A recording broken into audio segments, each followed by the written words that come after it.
कहानी शुरू होती है इमॉर्टल वर्ल्ड में ग्रेवल डेजर्ट नाम की एक जगह से। वहाँ कुछ लड़कियों का एक ग्रुप लेवल 3 डेजर्ट वुल्फ से अपनी जान बचाकर भाग रहा होता है। उनमें से एक, जो कि एक लेवल 3 प्रीस्ट थी, परेशान होकर कहती है कि आज उनकी किस्मत बहुत खराब है। वो यहाँ सिर्फ कुछ लेवल 1 सैंड स्कॉर्पियंस को हंट करने आई थी, लेकिन न जाने कहां से ये पावरफुल वुल्फ्स आ गए। घबराते हुए वो टीम लीडर से पूछती है कि अब उन्हें क्या करना चाहिए। लीडर तुरंत आदेश देती है कि सब पेड़ों पर चढ़कर छिप जाओ, वहाँ बचने के चांसेस ज्यादा होंगे। तभी लीडर मन ही मन सोच रही थी। वो जानती थी कि लेवल 3 वुल्फ्स कितने स्ट्रॉन्ग होते हैं। भले ही वे तीनों लेवल 3 थी, लेकिन अकेले वो इन वुल्फ्स को नहीं हरा सकती थी, कम से कम बिना परफेक्ट टीम अप के तो बिल्कुल नहीं। वो मन ही मन दुआ करती है, प्लीज गॉड हमें बचा लो, वरना शायद आज हमारा आखिरी दिन होगा। तभी ग्रुप की सॉर्सरेस का पैर फिसल जाता है और वो नीचे गिर जाती है। डेजर्ट वुल्फ्स तुरंत उस पर अटैक करने के लिए आगे बढ़ते हैं, लेकिन इससे पहले कि वुल्फ्स उस पर हमला कर पाते, कहीं से एक अजनबी वहां आता है और एक ही झटके में सबको मार गिराता है। शॉक होकर सॉर्सरेस पीछे मुड़ती है ये देखने के लिए कि उसे किसने बचाया। उसे अपनी आंखों पर यकीन नहीं होता, वो सिर्फ एक लेवल 1 न्यूबी था। वो हैरानी से बड़बड़ाती है, क्या एक बिगिनर ने मुझे बचाया? पर जैसा दिख रहा था, वो रहस्यमय लड़का कोई आम इंसान नहीं था। वो हमारी कहानी का मेन कैरेक्टर था। आसपास बचे हुए वुल्फ्स को देखते हुए हमारा हीरो शांति से कहता है, इन लेवल 3 कीड़ों को खत्म करने में मुझे ज्यादा समय नहीं लगेगा। इतना कहकर वो सीधा उनकी तरफ चार्ज करता है और एक ही स्ट्राइक में पूरा झुंड साफ कर देता है। तीनों लड़कियां हैरानी से बस चुपचाप खड़ी रह जाती हैं। क्या ये सच में सिर्फ लेवल 1 है? यहाँ तक कि लीडर भी ये देखकर दंग थी कि उसने एक ही अटैक में सारे वुल्फ्स को गिरा दिया। ये लड़का तो कुछ और ही चीज है। जैसे ही वो सब आखिरकार राहत की सांस ले ही रही थी, तभी वहां वुल्फ्स का एक और बड़ा झुंड आ जाता है। लड़कियां फिर से पैनिक करने लगती हैं और चिल्लाती हैं कि उन्हें भागना होगा। उन्हें लग रहा था कि ये वुल्फ्स अपने मरे हुए साथियों का बदला लेने आए हैं और इतने सारे दुश्मनों के सामने उनके बचने का कोई चांस नहीं था। लीडर उस लड़के पर चिल्लाकर कहती है, यहाँ से भाग जाओ, ये वुल्फ्स पूरे गांव को तबाह कर सकते हैं, तुम अकेले इन्हें संभाल नहीं पाओगे। लड़का बस मुस्कुराता है और कहता है, अच्छा ऐसी बात है क्या? फिर वो अपना सिस्टम ओपन करता है। सिस्टम में प्रॉम्प्ट आता है, प्लेयर लिन युआन, क्या आप अपने स्केलेटन वॉरियर्स को समन करना चाहते हैं? बिना किसी हिचक के लिन युआन जवाब देता है, सोल्जर्स जागने का वक्त आ गया है। इतना कहते ही वो अपनी अनडेड आर्मी को समन कर लेता है। एक पोर्टल खुलता है और उसमें से लेवल 3 स्केलेटन सोल्जर्स की पूरी एक स्क्वाड मार्च करती हुई निकलती है। लिन युआन उन्हें कोल्ड कमांड देता है, कोई रहम मत दिखाना, उन सबके चीथड़े उड़ा दो। अपने स्केलेटन वॉरियर्स के साथ मिलकर वो एक ब्रूटल काउंटर अटैक लॉन्च करता है। सिर्फ 15 मिनट के भीतर वो आखिरी डेजर्ट वुल्फ तक को साफ कर देता है। सिस्टम अनाउंस करता है, कांग्रेचुलेशंस होस्ट, आपने 16 डेजर्ट वुल्फ्स को हराया है। आपको 160 एक्सपीरियंस पॉइंट्स और लूट में उनके दांत और खाल मिले हैं। एक लड़की, जिसे अभी भी यकीन नहीं हो रहा था, पूछती है, कैप्टन हम कोई सपना तो नहीं देख रहे हैं ना? उसने सच में अकेले ही उन सारे पावरफुल वुल्फ्स को मार गिराया। जब वो उसके पास जाती है तो सॉर्सरेस बड़ी क्यूरियोसिटी से पूछती है, ब्रदर क्या तुम एक मेज हो? जो तुमने अभी किया, क्या वो समनिंग मैजिक था? सच कहूं तो मैं भी एक मेज हूं, लेकिन मैंने ऐसी स्किल्स आज तक नहीं देखी। लिन युआन ने बस इतना कहा, किसने कहा कि मैं एक मेज हूँ? वो चौंक गई। रुको, अगर तुम मेज नहीं हो तो फिर तुम कौन हो या क्या हो? तभी लिन युआन ने आखिरकार सच बताया, वो एक मेज नहीं था, उसके पास एक triple S rank forbidden class थी। लिन युआन एक लेवल 2 नेक्रो हंटर था, एक ऐसा इंसान जिसका इस दुनिया में पुनर्जन्म हुआ था एक दूसरे प्लैनेट ब्लू स्टार से। उसने बताया कि 3 साल पहले ब्लू स्टार पर साइंटिस्ट ने उनकी तरफ आते हुए एक विशाल सेलेस्टियल बॉडी का पता लगाया था। उन्होंने उसे डार्क स्टार नाम दिया। उस डिस्कवरी के ठीक 3 महीने बाद एक मिस्टीरियस कंपनी ने इमॉर्टल वर्ल्ड नाम का एक होलोग्राफिक गेम लॉन्च किया। एक ऐसा एडवांस गेम जो इंसानों की अब तक की सारी टेक्नोलॉजी से परे था, और उसने पूरी दुनिया को हिलाकर रख दिया। स्पेशल वीआर हेडसेट्स का इस्तेमाल करके इंसान उस गेम में एंटर करते, जहां हर एक को रैंडम क्लासेस मिलती थी। वो मॉन्स्टर्स से लड़ते, लेवल अप करते और आगे से आगे स्ट्रॉन्ग बनते जाते। शुरू में लोगों को लगा कि ये सिर्फ एक गेम है और कुछ नहीं, किसी ने भी इसे सीरियसली नहीं लिया। पर ये सब तब तक था जब तक एक दिन सब कुछ बदल नहीं गया। एक लड़की जो ये गेम खेलती थी, न जाने कैसे रियल वर्ल्ड में अपनी इन गेम पावर्स का इस्तेमाल करने लगी, और जल्द ही ऐसे और भी कई लोग सामने आए, ऐसे प्लेयर्स जो गेम के बाहर भी असली पावर्स इस्तेमाल कर सकते थे। इन लोगों को द चोजन वंस कहा जाने लगा। पावर के साथ करप्शन भी आया। इंसानियत के अंदर बुरे इरादे पनपने लगे। गेम के अंदर कल्ट्स बन गए और वो कॉस्मिक एविल गॉड्स की पूजा करने लगे। इनमें से कई कल्टिस्ट ने रियल वर्ल्ड में लोगों को मारना शुरू कर दिया। इंसान जो कभी एक थे, एक दूसरे के ही खिलाफ हो गए। इंसानियत के बीच ही सिविल वॉर छिड़ गई। कुछ ने सच्चाई का रास्ता चुना तो कुछ अंधेरे और बर्बादी के रास्ते पर निकल पड़े, और हर जंग की तरह इसकी कीमत बहुत भयानक थी। अनगिनत जाने गई। लिन युआन के खुद के माता पिता भी उन्हीं में से एक थे। कई कोशिशों के बावजूद इंसानियत उन डेमोनिक कल्ट्स को हराने में नाकाम रही। उन्होंने अपने सबसे बहादुर योद्धाओं को लड़ने भेजा, लेकिन हर बार वो हार कर ही लौटते। लिन युआन भी उन्हीं वॉरियर्स में से एक था। कल्ट के खिलाफ आखिरी लड़ाई में वो भी मारा गया, लेकिन न जाने कैसे 1 घंटे पहले उसकी आंखें फिर से खुली। उसने महसूस किया कि वो ठीक उसी पल में वापस लौट आया है जब उसने पहली बार इमॉर्टल वर्ल्ड गेम में एंटर किया था। लेकिन इस बार गेम ने उसे कोई रेगुलर क्लास नहीं दी, बल्कि उसने triple S rank forbidden class necro hunter दी गई। इस क्लास ने उसे 2 एक्स्ट्रा ऑर्डिनरी टैलेंट्स दिए, डार्क समनिंग और गेट ऑफ द अंडरवर्ल्ड, दोनों ही हाईएस्ट रैंक पर। और इस बार लिन युआन का सिर्फ एक ही गोल था, तेजी से लेवल अप करना, इतना स्ट्रॉन्ग बनना कि वो अपने प्लैनेट और अपने परिवार को बचा सके और फिर कभी किसी को भी उन्हें खतरा पहुंचाने ना दे। खतरा चाहे कितना भी पावरफुल क्यों ना हो, वो उसे फिर कभी हरा नहीं पाएगा। जैसे ही कहानी आगे बढ़ती है, लिन युआन डार्क समनिंग को एक्टिवेट करता है। अचानक सारे मरे हुए डेमन वुल्व्स जमीन से उठने लगते हैं। लिन युआन ने एक्सप्लेन किया कि उसकी क्लास की सबसे अच्छी बात सिर्फ उसकी बेपनाह फिजिकल स्ट्रेंथ ही नहीं है, जो किसी भी ऑर्डिनरी वॉरियर से कहीं ज्यादा थी, बल्कि उसकी ये एबिलिटी भी है कि वो अपनी समनिंग स्किल का इस्तेमाल करके सभी मरे हुए मॉन्स्टर कॉर्प्सेस को ज़ॉम्बीज में बदल सकता है। ये अनडेड सोल्जर्स उसके लिए वफादार सेवकों की तरह लड़ेंगे। और इससे भी हैरान करने वाली बात ये थी कि जिंदा होने के बाद उनके पास वही स्ट्रेंथ और एबिलिटीज रहती थी जो उनके जीते जी थी। उसने अपनी एक नई स्किल के बारे में भी बताया जो उसने हासिल की थी, डेथ फिजिक, जो उसे अपनी अनडेड आर्मी को लड़ाई में कहीं ज्यादा एफिशिएंटली इस्तेमाल करने देती थी। और जहां तक मेरी दूसरी एबिलिटी की बात है, गेट ऑफ द अंडरवर्ल्ड, वो मुझे अपने समन किए गए सभी मॉन्स्टर्स को स्टोर करने देती है। मैं जितना लेवल अप करूंगा, मेरी आर्मी उतनी ही बड़ी होती जाएगी और मैं उतने ही ज्यादा मॉन्स्टर्स को स्टोर कर पाऊंगा। ऐसा लगता है कि जैसे जिंदगी में मुझे एक चीट कोड मिल गया हो, एक ऐसी अनडेड आर्मी जो ना कभी थकती है और ना ही हारती है। जब तक मैं लेवल अप करता रहूंगा, मेरी आर्मी अनस्टॉपेबल रहेगी। टीम लीडर जो अभी भी शॉक में थी, हैरानी से बोली, तुमने अभी उन सबको ज़ॉम्बीज बनाकर जिंदा कर दिया। मैंने ऐसी स्किल इस्तेमाल करते हुए कभी किसी को नहीं देखा। आखिर हो कौन तुम? लेकिन लिन युआन ने उनके सवालों को इग्नोर कर दिया। इसके बजाय वो बड़बड़ाया, अगर मैंने टाइम सही से लगाया है तो वो अब किसी भी पल यहाँ पहुंचने वाला होगा। तभी सिस्टम ने एक ग्लोबल अलर्ट जारी किया, world boss alert, dire wolf Graven desert में एंटर करने वाला है, सभी प्लेयर्स लड़ाई के लिए तैयार हो जाएं। लिन युआन ने ऊपर देखा और शांति से कहा, एक बॉस को हराने का टाइम आ गया है। इसी बीच रेगिस्तान में एक अजीब सी नमी फैलने लगी। प्लेयर्स घबराने लगे। कुछ ही पलों बाद आसमान में एक विशाल पोर्टल खुल गया और उसमें से डायर वुल्फ धीरे धीरे रेगिस्तान पर उतरने लगा। एक प्लेयर चिल्लाया, ये सीधा हमारी तरफ आ रहा है, इससे दूर भागो, 50 मीटर के दायरे में आने वाला हर कोई सीधा मारा जाएगा। लेकिन अब बहुत देर हो चुकी थी। बहुत से लोग समय रहते भाग नहीं पाए। डायर वुल्फ जमीन पर उतरा और उसने तुरंत पूरे इलाके में कहर बरसा दिया। सिस्टम मैसेज, डायर वुल्फ एक लेवल 6 वर्ल्ड बॉस है। एक प्लेयर गुस्से और दर्द में चिल्लाया, उस हरामी ने मेरे ब्रदर को मार डाला, मैं उसे छोड़ूंगा नहीं। उसके टीममेट्स ने उसे रोकने की कोशिश की। पागल मत बनो, वो एक वर्ल्ड बॉस है, तुम अकेले उसका सामना नहीं कर सकते, ये सीधा आत्महत्या है। बाकी प्लेयर्स डर से कांप रहे थे। तो ये है एक वर्ल्ड बॉस की असली शक्ति। ये किसी नॉर्मल मॉन्स्टर के मुकाबले दूसरी ही दुनिया का है। कोई बेवकूफ ही होगा जो इतनी ताकतवर चीज से भिड़ने की सोच भी सके। तभी किसी ने चिल्लाया, अरे देखो, कोई उसकी तरफ जा रहा है। सबका ध्यान उधर गया और वे देखकर दंग रह गए कि वो कोई और नहीं बल्कि लिन युआन था। वो तलवार, एक प्लेयर ने इशारा करते हुए कहा, वो तो लेवल 1 वाले प्लेयर्स को दी जाती है ना। दूसरा बोला, हाँ, ये लड़का पक्का पागल है, कोई लेवल 1 न्यूबी ऐसे ही सीधे लेवल 6 बॉस की तरफ नहीं जाता। चलो यहाँ से निकलो, वरना ये हमें भी मरवाएगा। बातचीत के बीच सब पीछे हटने लगे। उनमें से एक बुदबुदाया, इमॉर्टल वर्ल्ड में मॉन्स्टर रैंकिंग सबको पता है, ordinary, elite, leader, Lord, king, Overlord और सबसे ऊपर गॉड टियर। और वर्ल्ड बॉस तो कम से कम लॉर्ड टियर का होता है। एक न्यूबी तो मुश्किल से एक ऑर्डिनरी मॉन्स्टर को झेल पाता है और ये सीधे लॉर्ड टियर बीस्ट पर जा रहा है। ये तो गया काम से। जैसे ही लिन युआन आगे बढ़ा, डायर वुल्फ भी अटैक करने के लिए तैयार हो गया। साइड में खड़े एक प्लेयर ने चिल्लाया, अरे न्यूबी, हट जाओ वहां से, तुम खुद को मरवा लोगे। लेकिन लिन युआन शांत रहा। फिक्र मत करो, इस जैसे लेवल 6 मॉन्स्टर से मुझे डर नहीं लगता। फिर वो हल्के से मुस्कुराया, जानते हो, जब मैंने तुम्हें पिछली बार देखा था तो तुम काफी डरावने लग रहे थे, लेकिन अब तुम कमजोर दिख रहे हो, लगता है तुम्हारी हालत कुछ ठीक नहीं। डायर वुल्फ गरजा और अपनी पूरी ताकत से उस पर झपटा। उसका पंजा इतनी तेजी से गिरा कि जमीन फट गई, लेकिन लिन युआन ने बिजली की तरह डॉज कर लिया। डायर वुल्फ ने दोबारा वार किया। इस बार उसने डेथ क्लॉ स्किल का इस्तेमाल किया, एक ऐसा अटैक जो एक ही झटके में किसी भी ओपोनेंट को मिटा देता है। उस वक्त लिन युआन को अपनी पिछली जिंदगी याद आने लगी। मुझे ये लड़ाई बहुत अच्छी तरह याद है, मैं यही था इसी मरुस्थल में। उस वक्त मैंने कुछ लेवल 3 खिलाड़ियों के साथ मिलकर इसे गिराने की कोशिश की थी, लेकिन नतीजा, मैं बुरी तरह जख्मी हुआ था। उसने अपनी मुट्ठी कस ली, आंखों में ठंडी चमक उभरी। लेकिन इस बार सब अलग होगा। अब मैं कभी पिछली तरह हारने वाला नहीं। अब जो मुझसे टकराएगा वो पछताएगा। इतना कहते ही लिन युआन ने फिर से इनकमिंग क्लॉ को डॉज किया, इस बार और भी तेजी से। एक स्पेक्टेटर विस्मय में बोला, मानना पड़ेगा ये न्यूबी काफी फास्ट है। वर्ल्ड बॉस बार बार के मिसफायर से और भी फ्यूरियस हो गया। सिस्टम अलर्ट, वर्ल्ड बॉस बहुत गुस्से में है, अलर्ट रहें। लिन युआन ने तभी अपना ट्रम्प कार्ड एक्टिवेट किया, गेट ऑफ द अंडरवर्ल्ड। उसने अपना हाथ आसमान की तरफ उठाया और कमांड दी, सामने आओ मेरी सेना, शिकार अब शुरू होता है।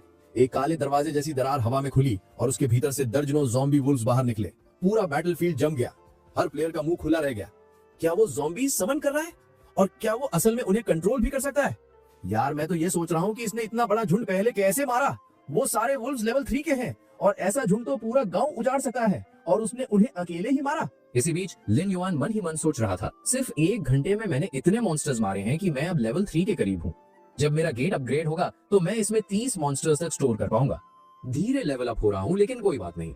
जब मेरे पास इतनी ताकतवर आर्मी होगी तो मुझे कोई नहीं रोक सकेगा। फिर उसके ज़ॉम्बी वुल्व्स डायर वुल्फ पर टूट पड़े।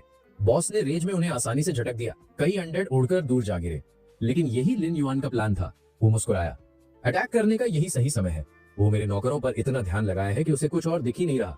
अब अगर मैं अटैक करूं तो उसे पता भी नहीं चलेगा कि मौत ऊपर से आ रही है। मौका देखते ही लिन युआन ने सीधा वर्ल्ड बॉस पर एक ताबड़तोड़ अटैक लॉन्च कर दिया। गुस्से में दहाड़ते हुए बॉस ने लिन युआन को ही अपना टारगेट बना लिया और उसका पीछा करने लगा।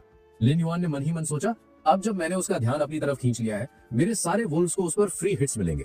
वो जितना ज्यादा अटैक करेंगे बॉस उतना ही गुस्सा होगा और उसका ध्यान भटकेगा। हमारे लेवल्स अभी भी काफी लो हैं, इसलिए हमारे अटैक्स ज्यादा डैमेज नहीं करते। मेरा हर वुल्फ सिर्फ 15 डैमेज ही दे पाता है और इस बॉस की एचपी 3400 है। लेकिन अच्छी बात यह है कि मेरे पास वुल्व्स बहुत सारे हैं, उनका मिलाकर जो डैमेज होगा वो धीरे धीरे पर यकीनन उसे कमजोर कर देगा। उसने वुल्व्स को लगातार स्ट्राइक करने का कमांड जारी रखा। ये सब होता देख बाकी के प्लेयर्स हैरान थे। डैम, ये लड़का तो फाइटिंग में सच में बहुत अच्छा है। हाँ यार, ये कहीं से भी एक लॉर्ड टियर वर्ल्ड बॉस से लड़ता हुआ नहीं लग रहा। आखिर कोई लेवल 1 प्लेयर इतना स्किल्ड कैसे हो सकता है। थोड़ा पीछे कुछ शेडी प्लेयर्स का एक ग्रुप जो साफ साफ थीव्स लग रहे थे आपस में खुसर पुसर कर रहे थे। वो लड़का जल्द ही बॉस को मार देगा और फिर सारे रिवॉर्ड्स उसी को मिलेंगे। जैसे ही वैसा होगा हम हमला करके सब कुछ छीन लेंगे। फिर सीन 5 मिनट आगे जंप होता है। वर्ल्ड बॉस की एचपी अब सिर्फ 500 बची थी और ठीक तभी लिन युआन ने एक जबरदस्त हिट मारा जिससे उसकी हेल्थ गिरकर सिर्फ 10 रह गई। लिन युआन ने सोचा, ये कितना अमेजिंग फील हो रहा है। ये वर्ल्ड बॉस अब जिस हालत में है बिल्कुल वैसा ही मुझे महसूस हुआ था जब मैं इससे पहली बार लड़ा था। एक बात तो पक्की है, इस बार की शुरुआत काफी स्ट्रांग हुई है। लेकिन ठीक तभी उन थीव्स ने अपनी चाल चली। उनमें से एक फुसफुसाया, उसकी एचपी लगभग खत्म हो चुकी है। अगर हमने फाइनल ब्लो दे दिया तो सारा लूट हमें मिल जाएगा। और सबसे अच्छी बात, उसके सारे ज़ॉम्बीज भी जा चुके हैं, उनके बिना वो कुछ भी नहीं है। अचानक साइड से कोई चिल्लाया, बच के, वो लोग थीव्स हैं, वो तुम्हें मारने से पहले 1 सेकंड भी नहीं सोचेंगे। लेकिन इससे पहले कि कोई रिएक्ट कर पाता, लिन युआन ने एक ही पावरफुल स्ट्राइक में उन तीनों को खत्म कर दिया।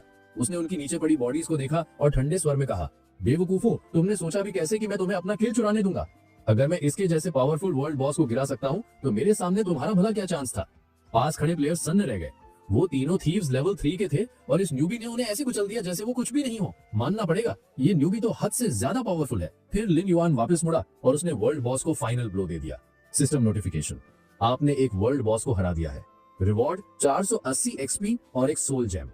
लिन युआन मन ही मन सोचने लगा, मैंने इस गेम में अभी अपना पहला वर्ल्ड बॉस मारा है, देखते हैं इससे कैसा रिवॉर्ड ड्रॉप होता है। सिस्टम ने अनाउंस किया, इस सोल जेम में भारी मात्रा में सोल एनर्जी है। वाटर काउंसिल में एक्सचेंज करने के लिए और ज्यादा सोल जेम्स कलेक्ट करें। लिन युआन ने सिर हिलाया।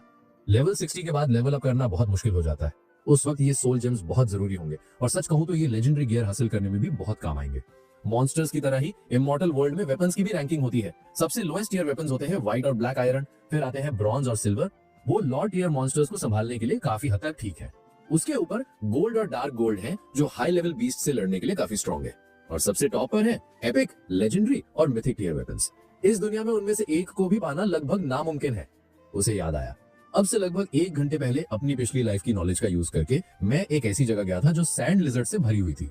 उन्हें हराने के बाद मुझे एक सैंड चेस्ट मिला और उसके अंदर एक ब्रॉन्ज टियर रोप थी। चलो देखते हैं इस बार मुझे उससे भी बेहतर कुछ मिल पाता है या नहीं। सिस्टम ने अनाउंस किया, कंग्रेचुलेशंस, आपने इस वर्ल्ड का पहला वर्ल्ड बॉस हरा दिया है। आपको स्लेयर टाइटल दिया गया है। आपके सारे स्टैट्स 10% बढ़ गए हैं। लिन युआन मन ही मन मुस्कुराया, सोचते हुए इमॉर्टल वर्ल्ड में टाइटल्स बहुत वैल्यूएबल होते हैं। टाइटल जितना रेयर और प्रेस्टिजियस होता है, बोनस भी उतना ही अच्छा मिलता है। और अब मैंने सबसे अच्छों में से एक हासिल कर लिया है। इस बार गेम ने मुझे एक सिल्वर चेस्ट रिवॉर्ड दिया है। चलो देखते हैं इसके अंदर क्या है। उसने उसे खोला और पहला आइटम था मूनलाइट स्वॉर्ड, एक पावरफुल सिल्वर रैंक वेपन। फिर निकला आई ऑफ डेथ, एक सिल्वर टीयरलिंग और उसके बाद कई दूसरे रेयर आर्टिफैक्ट्स। लिन युआन मुस्कुराया, अपना पहला वर्ल्ड बॉस हराकर मुझे सच में बहुत कुछ हासिल हुआ है। सिस्टम ने अनाउंस किया, वर्ल्ड बॉस को मारकर आप लेवल 4 के पीक पर पहुंच गए हैं। आपको 5 बोनस स्टैट पॉइंट्स भी मिले हैं। लिन युआन ने सिर हिलाया।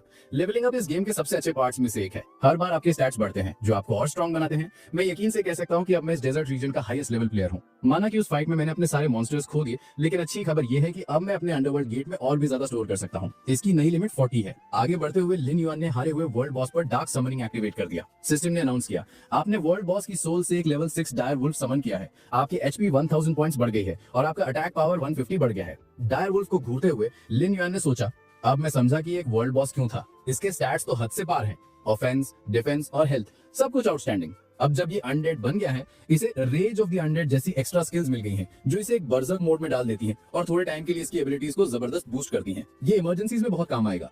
माना कि इसे समन करने से मेरा अंडरवर्ल्ड गेट खाली हो गया, लेकिन मैं जानता हूं कि ये डायर वुल्फ इसे जल्दी से रिफिल करने में मेरी मदद करेगा और अगला बैच जो मुझे ज़ॉम्बीज का मिलेगा वो और भी स्ट्रांग होगा। दूर से देखते हुए बाकी प्लेयर्स आपस में फुसफुसाने लगे, हो ही नहीं सकता, इस न्यूबी ने अभी अभी एक वर्ल्ड बॉस को अपने अनडेड समन्स में से एक बना लिया। और जरा उस गेट को देखो, कितना अजीब है। उसमें कितनी जगह होगी जो उसने इतनी बड़ी चीज को अब्सॉर्ब कर लिया। सच कहूं तो ये शायद बॉस से भी ज्यादा खौफनाक है। जैसे ही लिन युआन ने उनकी तरफ देखा वो सब घबरा गए और पत्थरों के पीछे छिप गए।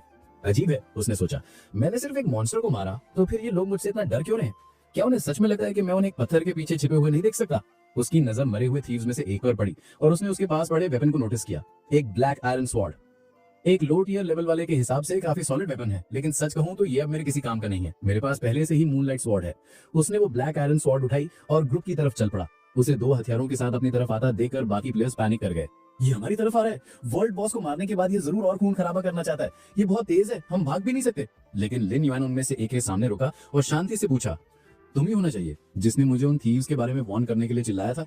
वो डरा हुआ प्लेयर हकलाते हुए बोला, हाँ वो मैं ही था। बिना कुछ ज्यादा कहे लिन युआन ने उसे वो ब्लैक आयरन स्वॉर्ड पकड़ा दी। इसे रखो, ये तुम्हें जिंदा रहने में मदद करेगी।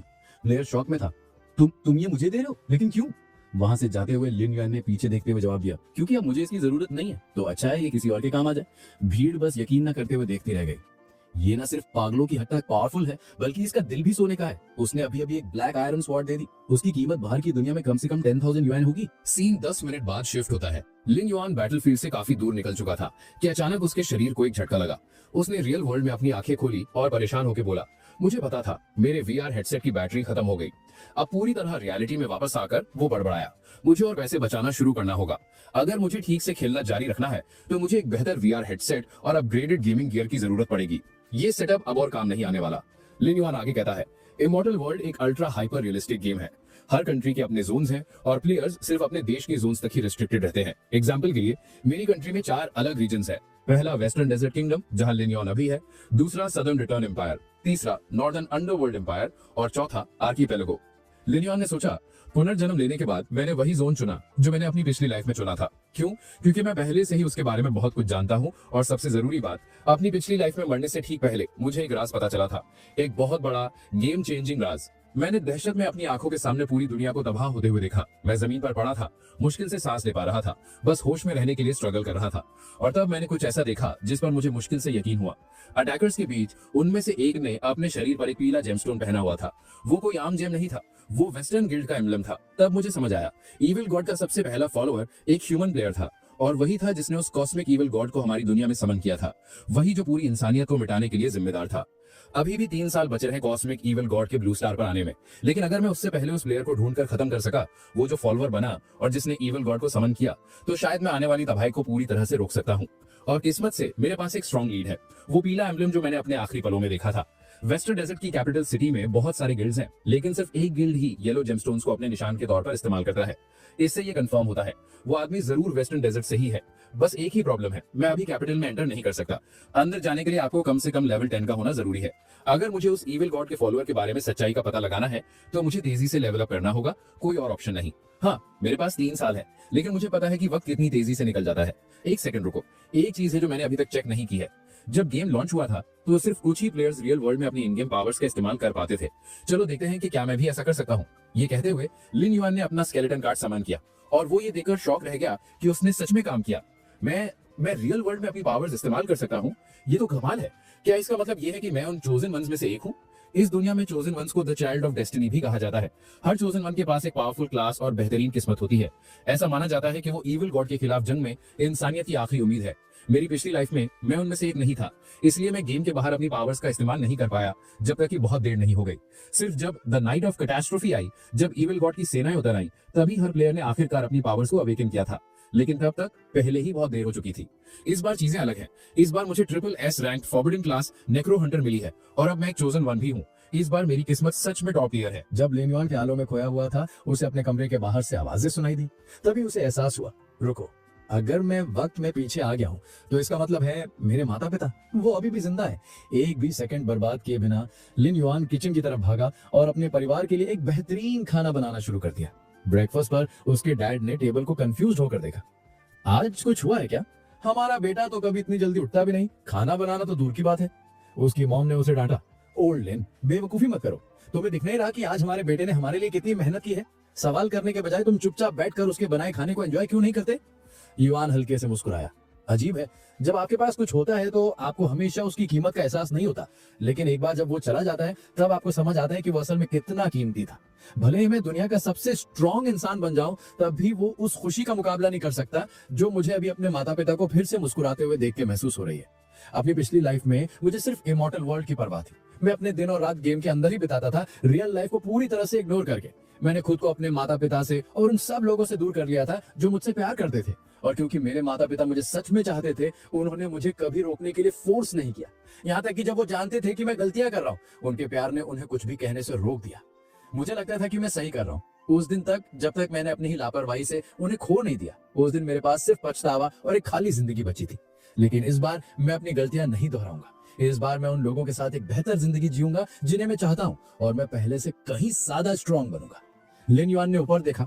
हे, आज संडे है ना, क्या आपको लगता है तान लंच के लिए घर आएगी? उसके मॉम ने जवाब दिया, ओह, वो आजकल अपने एंट्रेंस एग्जाम्स की तैयारी कर रही है। वो आमतौर पर अपना लंच पैक करती है और स्कूल में ही खाती है। युआन, अगर तुम आज फ्री हो तो क्या तुम उसका लंच उसे दे आओगे? अगर हमने उसे खाना नहीं भेजा तो उसे बाहर खाना पड़ेगा। और हाँ, ये खाना बहुत डिलीशियस है। तुमने इतना अच्छा खाना बनाना कब सीखा? लिन युआन हल्के से मुस्कुराया। अगर आप लोगों को ये इतना पसंद आया तो मैं प्रॉमिस करता हूँ कि अगली बार इससे भी बेहतर कुछ बनाऊंगा। लिन युआन को ऐसा देखकर उसके माता पिता की आंखों में आंसू आ गए। वे पहले तो शॉक थे, फिर मनी मन बहुत इमोशनल हो गए। उस दिन बाद में लिन युआन ने एक नया रूटीन शुरू किया। उसने सोचा, गेम के अंदर हम अपनी असली बॉडीज का इस्तेमाल नहीं करते, लेकिन अगर मुझे फ्यूचर में अपनी पावर्स को मास्टर करना है तो मुझे इस बॉडी को भी ट्रेन करना होगा, वरना मैं चाहे कितना भी पावरफुल बन जाऊं, मेरा शरीर उसे संभाल नहीं पाएगा। और जब वक्त आएगा तो मैं शायद अपने दुश्मनों के सामने फेल हो जाऊंगा। और चाहे कुछ भी हो जाए, मैं जिंदगी में कमजोर नहीं रहूंगा। स्टॉप वॉच चेक करने के बाद लिन युआन ने खुद से कहा, मैंने 50 मीटर्स 5.5 सेकंड्स में कवर किए। सच कहूं तो ये इतना बुरा नहीं है। मेरी बॉडी में जो मैजिकल पावर है, उसकी वजह से मेरी परफॉर्मेंस पहले ही एक नॉर्मल इंसान से कहीं ऊपर है, और मैं जानता था कि थोड़ी और कोशिश से मैं इसे और भी बेहतर कर सकता हूँ। असल में अपनी करंट एबिलिटीज के साथ मैं एक वर्ल्ड रिकॉर्ड के करीब पहुंच रहा हूँ। अब जब उसने रियल वर्ल्ड में ट्रेनिंग करते हुए काफी टाइम बिता लिया था, गेम में वापस लौटने का वक्त आ गया था। लिन युआन ने गेम वर्ल्ड में दोबारा एंटर किया और खुद को एक नए जोन में पाया, ड्रंक स्टोन वेस्ट। जिस पर वो वहां लैंड हुआ, लेवल 2 बर्ड्स की एक तिकड़ी ने उस पर हमला कर दिया, लेकिन एक ही क्लीन स्ट्राइक में उसने उन सबको खत्म कर दिया। उसने बिना इंप्रेस हुए बड़बड़ाया, इन तीनों को गिराने के सिर्फ 15 पॉइंट्स, ये बहुत कम है। उसने अपनी स्किल्स का इस्तेमाल करके उन बर्ड्स को रिवाइव किया और उन्हें मटेरियल स्काउट करने के लिए भेज दिया। ज्यादा देर नहीं हुई थी कि वो वापस आ गए। उन्हें पावरफुल वॉल्व्स का एक ग्रुप मिल गया था। लिन युआन की आंखें चमक उठी। Shadow valves. मुझे इन लोगों की एक बात पसंद है, ये हमेशा पैक्स में घूमते हैं। अगर मैंने इन्हें गिरा दिया तो मेरे पास एक सॉलिड अनडेड आर्मी आ जाएगी। अपनी इन्वेंट्री से एक पोशन निकालकर उसने तुरंत उसे पी लिया। उसके स्टैट्स 10 पॉइंट्स बढ़ गए। चलो देखते हैं लोगों को साफ करने में कितना टाइम लगता है। एकदम ब्लाइंडिंग स्पीड से लिन युआन आगे लपका। कुछ ही पलों के अंदर वो पहले ही 4 वोल्स को गिरा चुका था। वो रुका नहीं और एक तूफान की तरह 10 और वोल्स को काटता चला गया। लेकिन जल्द ही और भी मॉन्स्टर्स ने उसे हर तरफ से घेरना शुरू कर दिया। तुम्हें क्या लगता है, मुझे घेरने से तुम मुझे आसानी से मार पाओगे? बेवकूफों, तुमने अभी अभी मेरा काम और आसान कर दिया है। इतना कहकर उसने अटैक्स की एक और तेजी दिखाई और 20 वॉल्स को खत्म कर दिया। सिस्टम ने अनाउंस किया, आपने 40 शैडो वॉल्स को हरा दिया है। आप लेवल 5 पर लेवल अप हो गए हैं। आपकी अनडेड आर्मी कैपेसिटी बढ़कर 50 हो गई है। लिन युआन ने सोचा, तो जितना ज्यादा मेरा लेवल होगा, मैं उतने ही ज्यादा अनडेड स्टोर कर सकता हूँ।